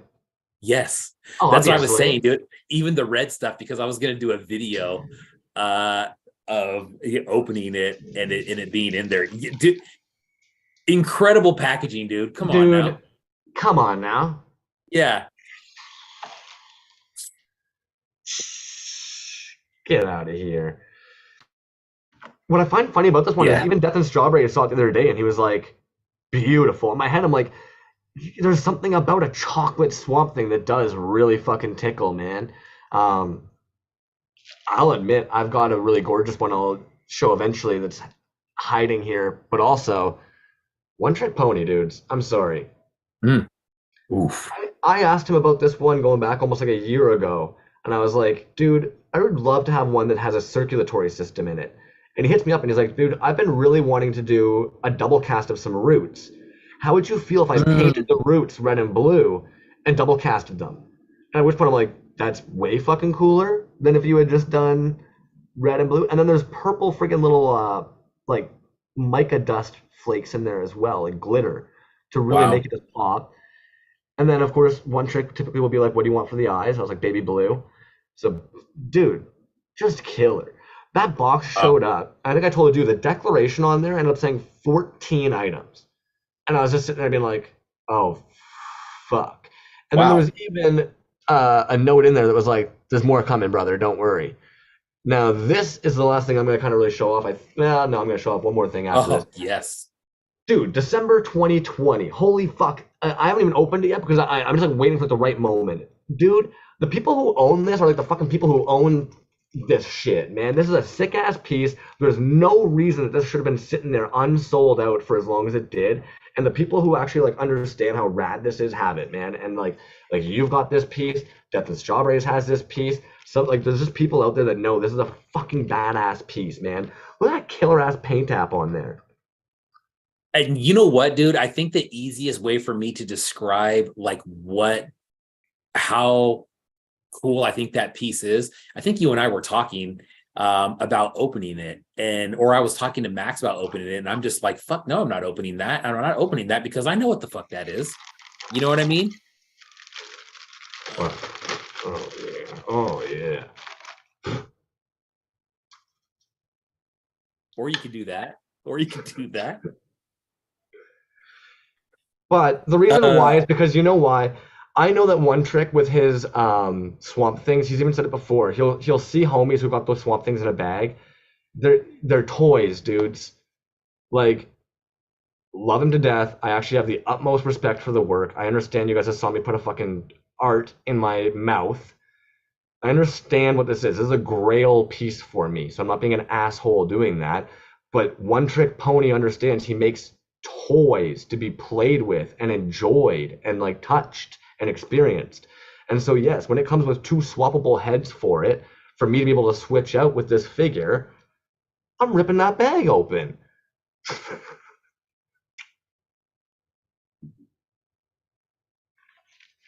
Maybe I'll open mine one day too. Probably not. Probably not.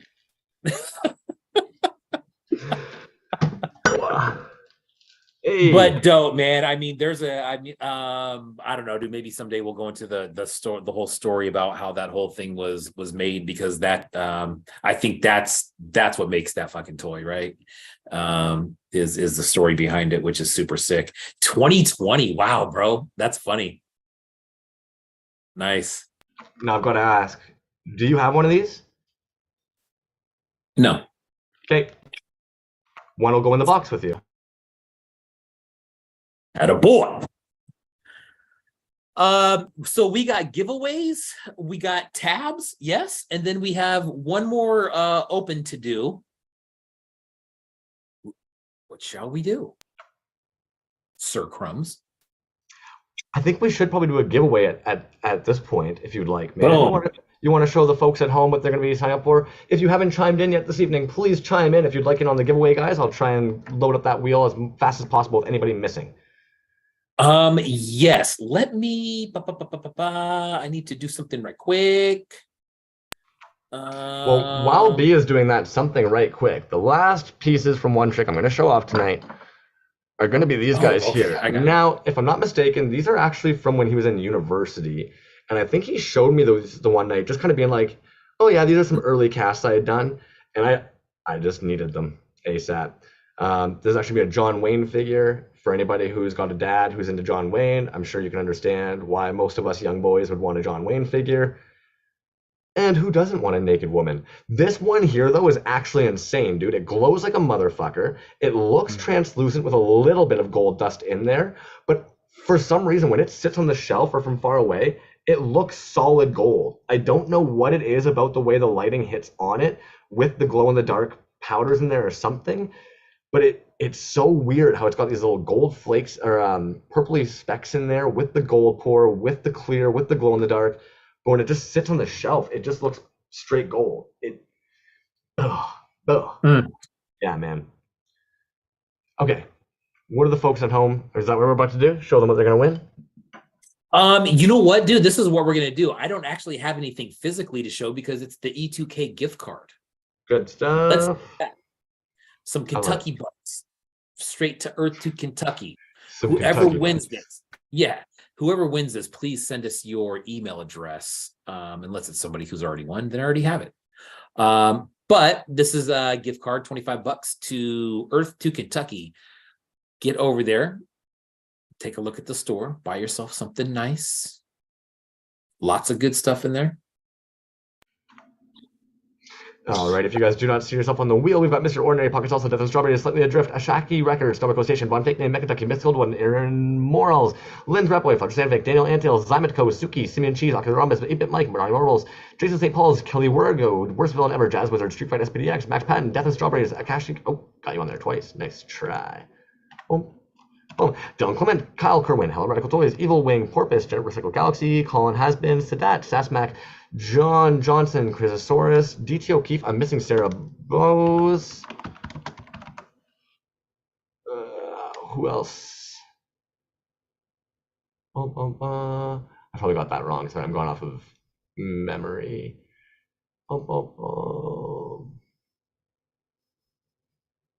Tiny brain, come on. Oh, dang it. Yeah, no E. Sorry about that, Bose. Don't. Hey, Mekadagi. Thank you for whomever bought the last 2 Pizzanators at E2K. Oh, there you go. Oh, Jazz Wizard, are you on there, my dude? Yes, you are. Chrysosaurus, yes, you are. Street Fight SPX, yes, you are. Oh. And Street Fight SPX, thank you for some tabbies this week, by the way, my dude. Did I miss Street Fight? Yeah, dude. I'm not seeing Street Fight on here. Oh, there you are. Oh, Ocular Rhombus. Yes, sir. You betcha, homie. All How about right. Chrysosaurus? Did you get Chrysosaurus on there? I did. Yes, I noticed Chrysosaurus sneak on in. What up, Chris? I haven't seen you in a while. Alrighty. And with that being said, I'm spinning, folks. There are other giveaways you might have the opportunity of winning this evening, so it's a-okay if you don't win this one. Yeah, you know, the other thing that that comes along with this is a Rec Shop resin pileup. Sazmac. Sazmac toy getting some E2K dollars. Oh, you know, I like how you called them. Oh, I was just gonna say E2K, and then also the Rec Shop resin pileup piece. So Sazmac, that will be going to you if you could send us your email address, and then also go ahead and shoot me your address too. I don't know if I have that one or not. So if you could send me your physical address and your email address. And again, thanks to Earth to Kentucky for the gift card. That's 100% them. Dustin reached out and said that they would like to provide that for us. So thank you, Dustin. Thank you, E2K. Even if you don't have a gift card for E2K, go over there and shop anyways, because there's cool shit in there. Boom. Boom. And then you said you got one more unboxing, eh? I got one more unboxing, and I'm just looking here, dude. We'll get through it pretty quick, but it's a couple pieces here from Healy Made. And you know what, dude? What was that? What was that? That was a good noise. I like that. Yeah, I don't know what that was. So it's Healy Made stuff, and the Healy Made stuff, I mean, he's so consistent with his stuff, right? Speaking of, there's another drop this Saturday. Did you see Batman drop? Blue, green, Yes, blue, green, blue, green, bat, bat, bat, bat, bat. So I'm assuming Joker? Maybe we're gonna get some Joker colorways? You know what? I don't know. I don't know. You probably It's do. a trooper. It's a trooper. I know that, right? Because that's what the post said. And I don't know if it's going to be Batman colors, but I can almost guarantee that if we have the trooper in this color, I'm sure the other, the assassin and the raider are probably maybe down the line somewhere. Yeah, and that seems to work out really good. But we got a few different things from him today, actually 3 different things, which is really, really cool. 4 different pieces, 3 different styles altogether. We're going to start off with number 1, Walrus Man in the 4-inch painted vinyl. Bro, what can you say about this scale vinyl? I freaking love it. Speed Skull by Resin Blood is right about the same size. Like I said, this is the painted version. The other one that's already out is the all pink. But you do have some articulation in here. Just a freaking killer piece, man. The other thing about the packaging, dude, like the bags, if you have a Healy Made piece, you know that these bags are nice and thick. And then the header for the car, dude, is always so freaking clean, man. That kind of foil stamp on there. If you remember from our interview last year, I think he's doing all this work on his own. So bam, that's the first one. SWWF vinyl, Walrus Man. Bam. Next one. How about this one? The other Walrus Man that came out recently in the SWWF. This is resin. This is the painted resin guide. This is a reissue. There was another one a few years back, the original.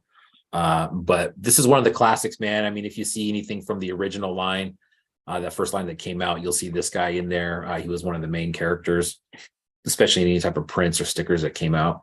But this is super sick, man. We were talking on the show maybe last week or a couple of weeks ago about Healy Made pieces in general. And I brought up the point that these SWWF figures, they have almost like a porcelain type feel to them. I don't know who I was talking about that with. It was on the show though, but super crisp paint as usual. Non-articulated, doesn't need to be just because it's so badass looking. But it really, yeah, dude, it really does have a different feel to it as far as a resin figure. But you know, the SWWF, it's probably one of my favorite lines all time, just for toys in general.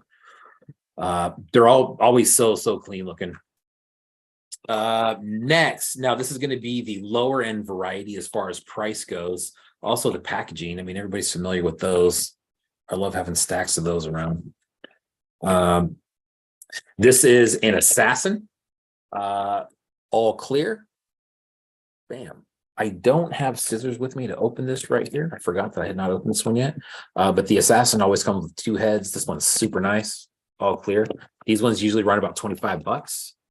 I don't know what the one, you know what? I would even say, I don't think there's been an assassin or a trooper that's come out yet that has been out of that $25 range. So I would almost bet that on Saturday, that drop's going to be $25 as well. This one is the clear trooper. And I think we bring it up pretty much almost every time. Who the sculpts on these are done by Stephen Geddes, original creator of Walrus Man from Star Wars and proud father of Green Plastic Tunnels. So there you go. Healy made in the house, top quality. As you, hold up. Forgot about this other SWWF that showed up the other day. Bam. Gorgeous. That's a good. It's another good one, dude. It's another good one. And the paint is, like I said, super crisp. And they just have a different feel, man. I don't know. Once you held one, you'll know. You're like, oh yeah, that feels a little bit different. And they're always good, man. I will have all of them one day. Today's not that day, but working at it. The one with the silver parts was more than 25. The one with the silver parts. A couple of them had vacuum formed heads at one point. I'm wondering if that's what he's talking about. I don't know. If they were more than 25, they weren't much more than 25. Because that's, the quality, I don't want to say the quality, but the material, you can tell that that's a mass made, mass for him is like what, 100, maybe something like that. But they are at that low end. But, like I said, I don't think they've been more than $30, man. Anything usually painted, usually there's not like a middle range for those. It's either like 25 or 30, and then the next one up is going to be something like this, which is 70. John's saying real silver. Oh, the real silver. Yeah, I have no idea. Yeah, so I have those right here.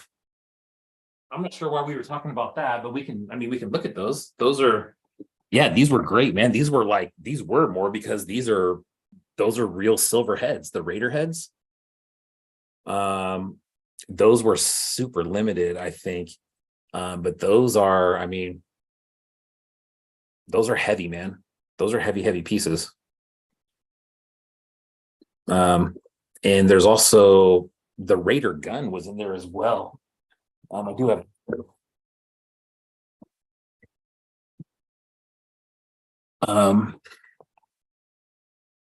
There's the silver gun. Bam. Those are cool, man. I like to pick a couple figures to put these on. I should probably do that sometime because I don't even have these displayed. But yeah, silver heads, man. That was a trip when he came out with those.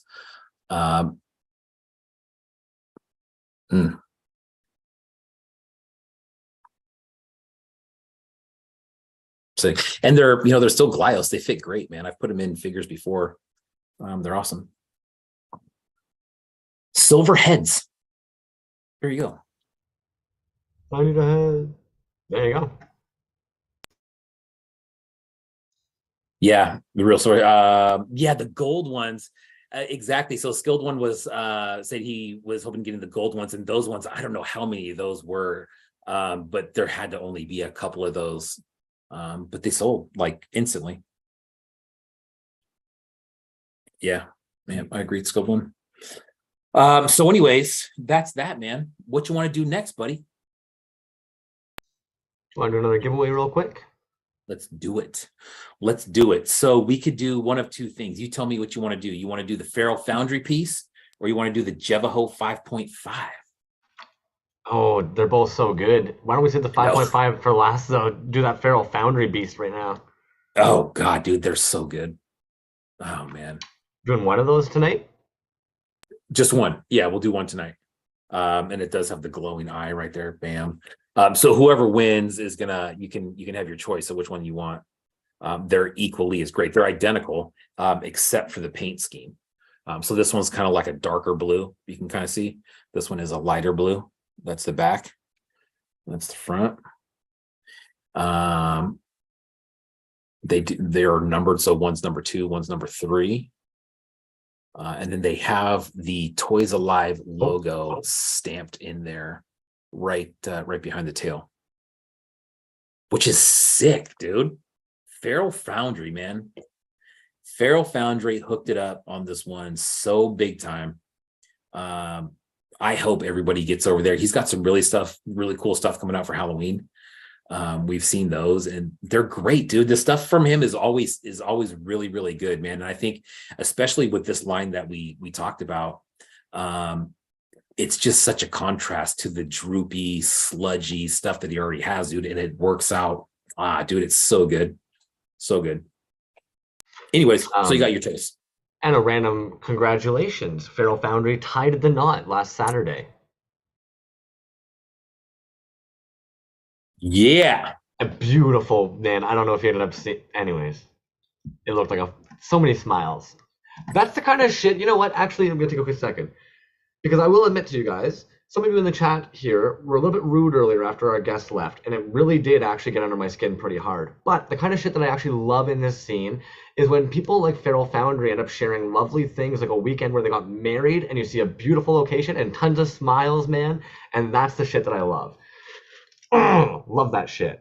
So fuck all that. Yeah, it's the time of year. It's time of year, man. I mean, at least out here. You know what's some bullshit? Speaking of time of year, like just a week ago, we were all like, everybody's going crazy out here, right? Because fall's here. It rained last Saturday and it got really cold, right? And it got down to 70 and everybody's like, oh my God, 70. It's crazy cold outside.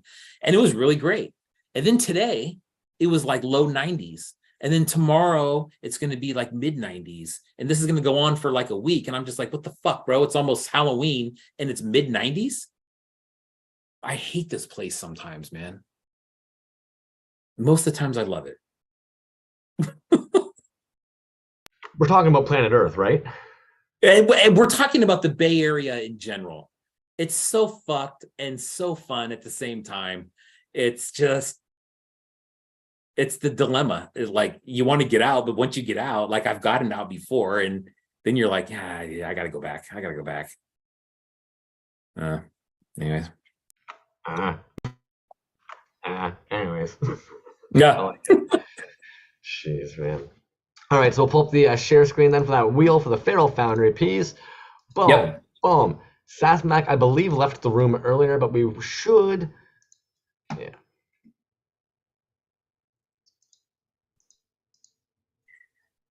There we go. Man, how many people are on there, dude?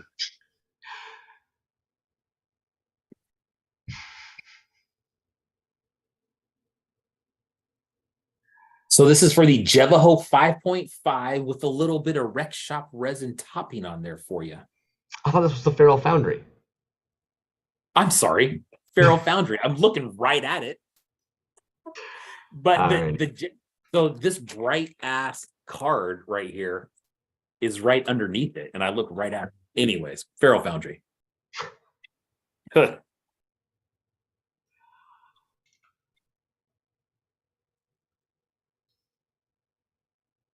Boom. Pocket salsa, man. And you know what? I think that works out really nicely. I was even just saying that dude was freaking MVP helping rally up some homies for that chat there. So I mean, congratulations, dude. Hell yeah, dude. Pocket, let me know which one you want, man. So you got the darker one. Just let me know, darker or lighter. And I'll get that out in the mail to you tomorrow, my dude. Yeah, sick piece, man. Really sick piece. Super sick piece. Shit. And again, Feral Foundry, thank you very much, my man. Congratulations again. When you guys see this stuff drop, man, please go get it. They're astounding, man. His quality is so good. Mr. Ordinary, you were so close, dude. That was one of those situations, as it was slowing down, I was like, either one of these guys win it, they're fucking deserving of that dope-ass piece. Yeah. Dope, man. Super sick. The glow on there and just the whole mechanical look. Pocket full of salsa. That's right. A pocket full of salsa. Pocket full of salsa. Dive into some tabbies? Yeah, let's do it, man. Sounds good. Boom, boom, boom, boom. I think, here we go. Yeah, I kind of figured it out, and I just fucked that up. The first one I wanted to look at actually was going to be Puppy Toys. So if anybody has had a chance, check in with them and see if they've got stuff available for sale. They're currently having some issues with allergic reactions to their casting medium. So they're unfortunately not going to be doing some drops they had planned, but they might have some stuff on hand that would be really dope if they're currently having a hard time getting back on their feet after having an allergic reaction and might not be able to be doing casts. This might be a good opportunity to grab some pieces off of them. So if anybody is not familiar, that's going to be Muppy Toy. I'm going to copy and paste this on over here. Speaking of Jazz, I'm heading to bed. Oh, no doubt. Yeah, Porpoise. So Jazz, if you're still in the chat, Porpoise will see you in a moment. You guys can tuck in there. Boom. Next, Lonely Puddings. This is an individual who's going to be on... Oh, no, dang, they passed over the 1,000. Well, you know what? I'm giving them some love anyways, because I feel as though a lot of our homies have not seen this page, and these are some fun as hell sculpts. Dude, those are some of those things, the bigger ones, dude. Some of those are creepy as shit. Those are wild, man. Yeah, that's what I was looking at, dude. What the hell? That is crazy.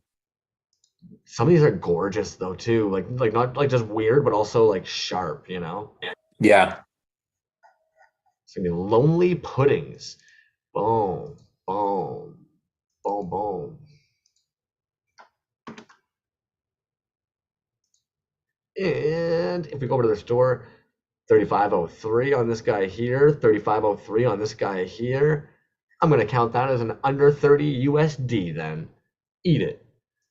Moldy Bros, what up? Somehow, this individual is still only at 638, which makes absolutely no sense whatsoever. Moldy Bros, I believe, is actually down by one trick. He ended up doing this post recently, the Warduke new version winged series.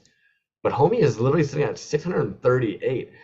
And when we go over to Moldy Bros store, they've got so much shit at 31.91 Canadian, 31.91 Canadian. Get on over here, dudes. So much shit. Admittedly, I even saw one of these guys here earlier, the I think the head swap, but there was one I ended up seeing where the helmet comes off as well.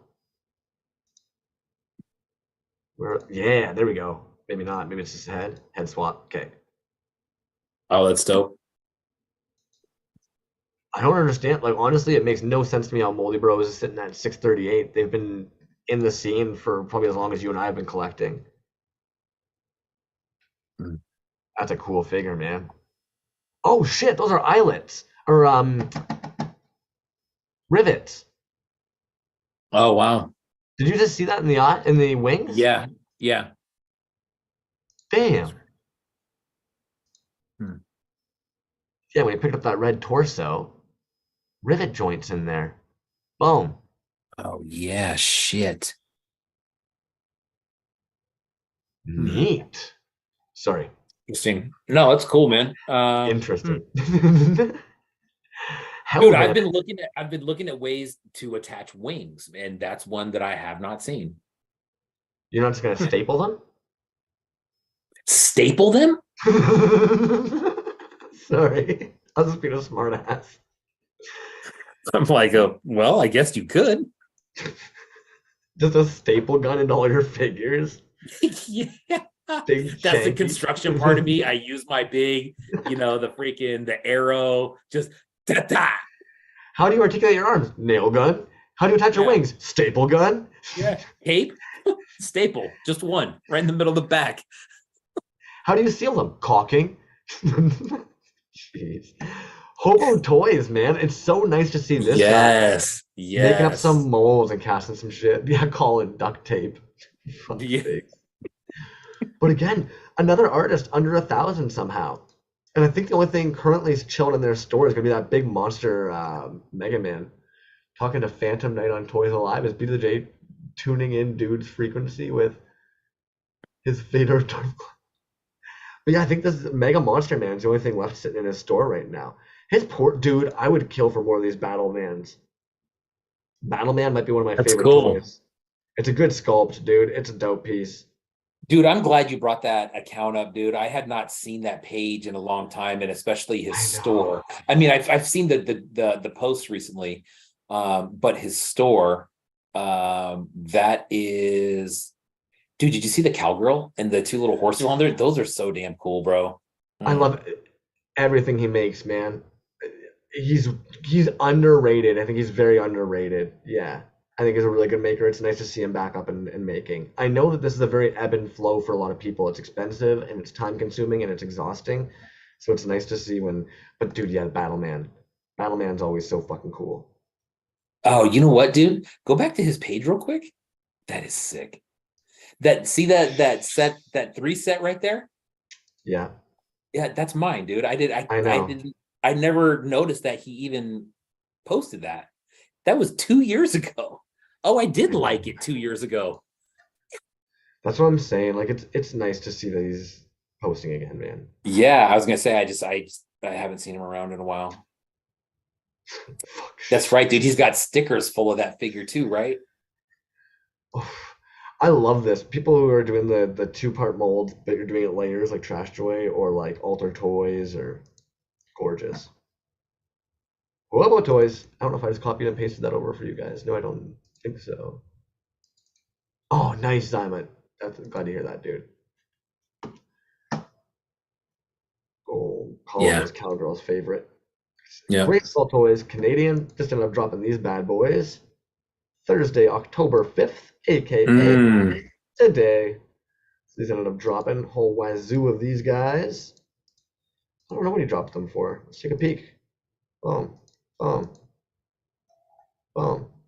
30. 30 Canadian. It's like this guy like mapped out our flow. He's like, you know what? On Thursday, Toys Alive is going to show off my toy, and it'll also be one of the under 30.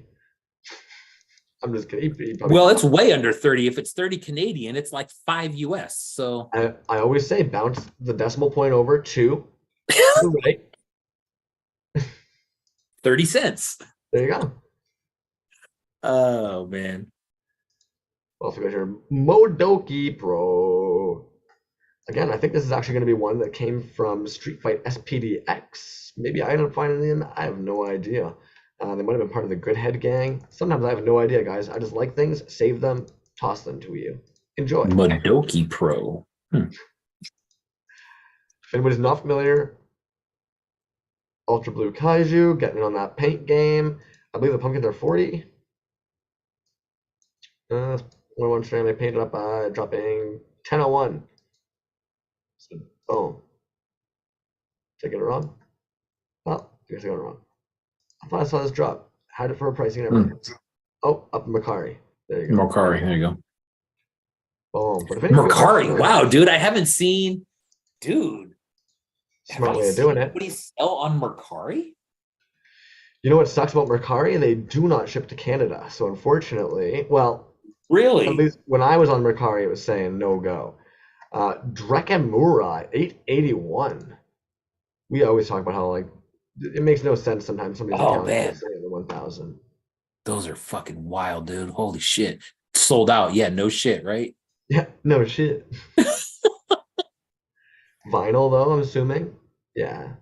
Oh man, that's dope, dude. Yeah, that's a gorgeous figure. Damn, there's the wax. Wow. That face is dude. a trip. It really is, man. That is super sick. All right. Wow. So I'll copy this over for you guys. Paste this here. Oh, I already did. I think I'm like way ahead of the chat at this point. Dirty Yeti. Damn. It's a straight up epoxy clay art. Yeah. Dora. Yeah. Oh, they got that violence toy tower. Yeah. Painter, Dirty Yeti, toy painter, all around creators, Fubi vinyl bootlegs. Well, Oh, I had one of those Ragnors too. That the turtle with the big cannon arm. Those are cool. Oh hell yeah, man. Well, now I'm curious. I want to know. Seems more like an archive. Oh dang, we've looked at these guys before. Yeah. Beautiful toys, man. Those freaking wrestler vinyls. That Jaguar, that is sick, dude. I love those. Brutal Death toys. More and more and more and more vinyl though, eh? Our toy culture from Mexico. Mm. I wonder resin or oh, interesting. Oh, look at that. Wow. Little Mexafubi painted up. That's jokes. May 2nd, 2022. 74 weeks ago. Yeah. Wow. That's cool. Jokes, man. That's cool. Yeah. What are the odds we literally just had that maker on and then there's one of his fucking Mexican From 74 weeks Safubis. ago. Oh, jeez. Full circle on that one, dude, in less than an hour. Yeah. I mean, I wish I could say that my brain just works and I saw that coming, but I did not. Yeah. And trust me, I like seeing things come. Sorry, I couldn't not. It was right there. It was dangling. It was just dangling. I had to grab it. Bro, I'll tell you what, man. I saw it there. I was watching college football. It was like maybe a couple weeks ago, and there was a kid. This poor kid, man. They were interviewing him, and he had a good game, and he just kind of got caught up in the moment, dude. And he's explaining what's going on, and he goes, "Yeah, there are these guys, and they're coming a lot." And then he keeps on talking, and then he just totally stops and goes, news conference, dude. There's reporters there, and then everybody starts laughing, dude. I'm just like, it was so funny, dude. The kid probably was like, 18, 19 years old, and he's in a room full of reporters, and he's like, yeah, these guys are like coming a lot. Then he totally realized what he was saying, and he lost it. Anyways, these are sick. I like how you. Anyways, these are sick. Jeez, man. What's intriguing to me actually is I'm looking at it, and Suruga actually dropped this earlier in the conversation as well. He mentioned he wondered if some of those pieces he was looking at were paper clay. And I'm looking at some of these, and I'm wondering if it's the similar medium, because like, and when did they start? Oh, this is fun. Surprising fish with human face appears in China Lake. That's uncomfortable. Oh, a marble guy. All right, well, I'm going to be following this account. Okay. I literally just spent the afternoon earlier putting a bunch of my marbles into a jar. They look great now. Anyways, I'm not even kidding. Sorry. Boom, boom. Alrighty, what else we got here? Also, was that a flocked? No. What that thing is sick as hell. This guy just has good toys. Yeah. I just like his toys that he owns. Damn. That's crazy. That's a cool one. Handmade by Kushmert. Oh, okay. Wasn't expecting. Oh, there we go.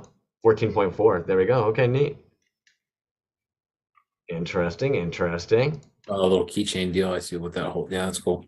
Last one for the evening, Garu Kid. Oh, toy arts. That was a lot. I didn't expect to have that many syllables, sorry, when I started. Dude, I love how you were like halfway into the word. You're like, well, I guess I'm all in on this one now. Let me sound this shit out. You're like, well, there's no going back now. I guess I'll just go for it. Phonics. That was funny. But yeah, sitting at what, 95 followers somehow, and just Oh, no pumping them out, shit. man. Yeah, Wow. and meanwhile they're making things. Mm.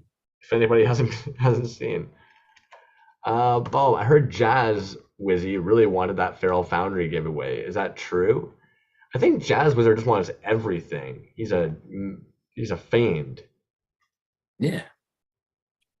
True. All right, B man. I think that's it for tabs. All right. All right. And I'll be honest with you. I'm at that point where I've drank a lot of coffee. If you've got anything that you'd like to show the guests for a moment. Well, I will show this. The other thing that, let's see, the Feral Foundry piece also is going to come with another Rec Shop resin piece, which is the pile. Boom. That one there. Let's see here. In a couple weeks, I don't know if you guys saw last week, Ordinary Toys sent this giveaway. We will be doing this one maybe next week or the week after. Lost Ronin. Next week, we'll talk about that real quick. We'll get that out of the way. So next week is Abe from Toys on Tap and Yucko Toys is going to be in the house. We're going to be talking about the Furby show, which I believe is at Toy du Jour next Friday the 13th. I'm so glad you brought that up. I meant to bring up a tab for the Furby show. Yes, Toy du Jour, man. Thank you. Yeah, that should be cool. I think I've seen almost everybody's piece already, right? I think everybody's had. There's people have been posting a lot, and I get it, man. That's it's an in-person show, so it's kind of a different thing. But lots of homies in that show, man. It should be a good one. What I like about this show is that even though I wasn't really into Furbies growing up, I think what people are doing with these Furbies are transforming them into stuff that are not even close to being a Furby. It's not like, oh, well, this is a certain version of a Furby and blah, blah, blah. I've seen some, I mean, we've all seen it, man. There's some wild stuff out there. So that should be fun. If you don't mind, because you had pulled up one of this maker's pieces tonight. Yes. And I just want to quickly share their page because I don't think our homies are, because I wasn't familiar with them. Maybe some of the homies are, but I'm just going to do a quick little share of their page because the difference in the work that they have available is pretty out there, in my opinion, from Gashapon right down to this is the piece you ended up grabbing. But this dude here, fun as hell as well. Some kind of weird shark punk drunker nod figure. Yes. Shark head, Love big giant that one, dude. gun arm. Squallow Wamo. There's your boy making toys. Damn. Oh, that's very green plastic tunnels. Yeah, isn't it? Neat. You know what, man? Oh, look, we're idiots.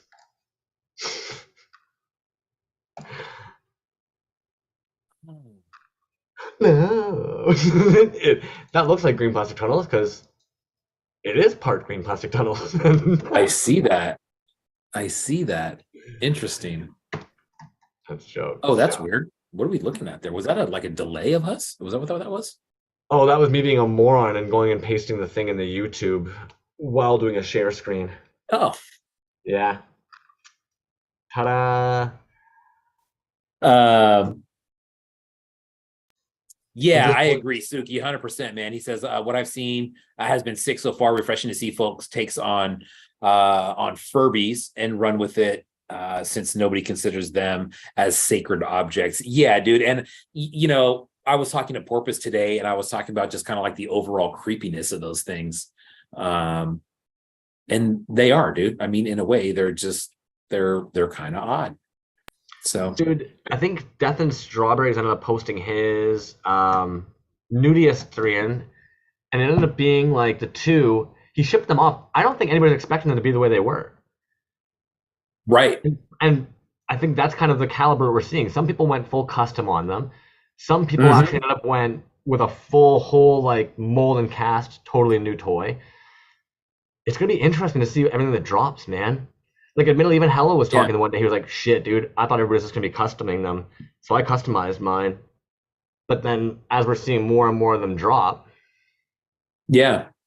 Pockets also said he got a follow from Cult of Furby today. I don't know what Cult of Furby is. Do you? I'm assuming it's a large Furby account. Somebody who loves them? I don't know. Yeah. Speaking of weird accounts we don't recognize, we got added by a really strange one today. It was like Melody something, Melody Poems, something like that. They added the Toyz A Live account and the personal account. So on the Toyz Live account, I quickly hopped over there being like, who are you, Melody Poems person? And the first post that I ended up clicking on was basically just all writing of What was that, bro? he said no, but she said yes, and then he raped her. I'm like, what? And then I clicked next, and the next was like, so and so had him against the wall. And I'm like, whoa, I'm not following this account back. You want to follow us? That's cool, but like, I don't think your content is the kind of content we want to be seeing on our feed personally. I don't know. But then every post is like that. It's like they're showing. There's like they're going through. I have no. It's I like saw if you opened one. a book, like if you opened a book and you took a picture of each page, and then posted it as like 4 or 5 pictures, and then you just kept on doing it. And I'm looking at And then this, on top I'm of kind that, of flipping through them, like, what the fuck is this? Yo, pockets. And then on top of that, it sounds almost as if, like, to be honest, like a 16-year-old, we're trying to write that kind of shit. It's just like, man, we can talk in the DMs, homie. It's all groovy. Pete, I think we have one more giveaway for the evening. We have done all the taps. We've done unboxings. Let's do it, man. You want to slide Jevaho on into that? Creations. You want to show the 5.5. homies the figure again? Boom. I don't want to open it. It is clean, man.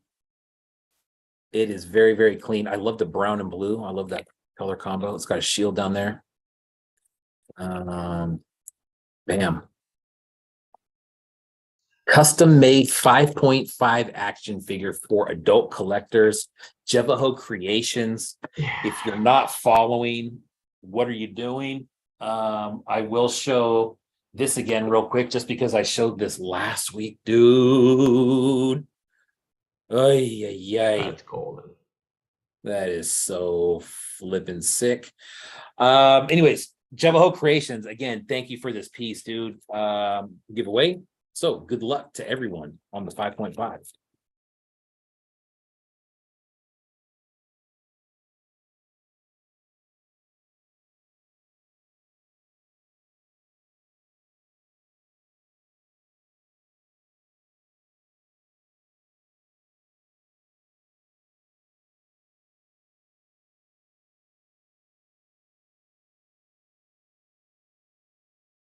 Lynn's the rat boy.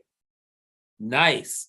Need your address, man. I don't think that we have sent you anything yet. So I'll actually probably reach out to him, because I think he signed off here a little while ago. So I'll reach out to him and get his address. But congratulations, man. You got the 5.5 Jevaho Creations piece coming your way with a little bit of Rectop resin pile up on the side. Congrats. What a haul. Great one, dude. A great haul, man. Hey, just real quick, and we could even talk about this later, but I may be slightly late next week, just a little bit. I hope not. I'm coming back from Vegas that day, and my flight is kind of like a weird time, and I think if I get one delay, I'm fucked. So fingers crossed that doesn't happen.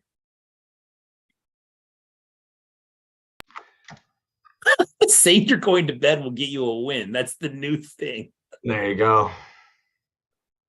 Oh, what about you, bro? You want to wrap it up with anything? Honestly, I don't know, man. I'm having a bit of a tough go tonight, if I'm being honest. Yeah. Because in that live chat, I don't think there was only one individual who was rude earlier when our guest left. That guest is somebody who's a very dear friend of mine, and I understand that some of you don't agree with some of the practices of the way that they do their stuff, but that individual is also an artist in this scene. They're a maker like everybody else, and we treat them with respect.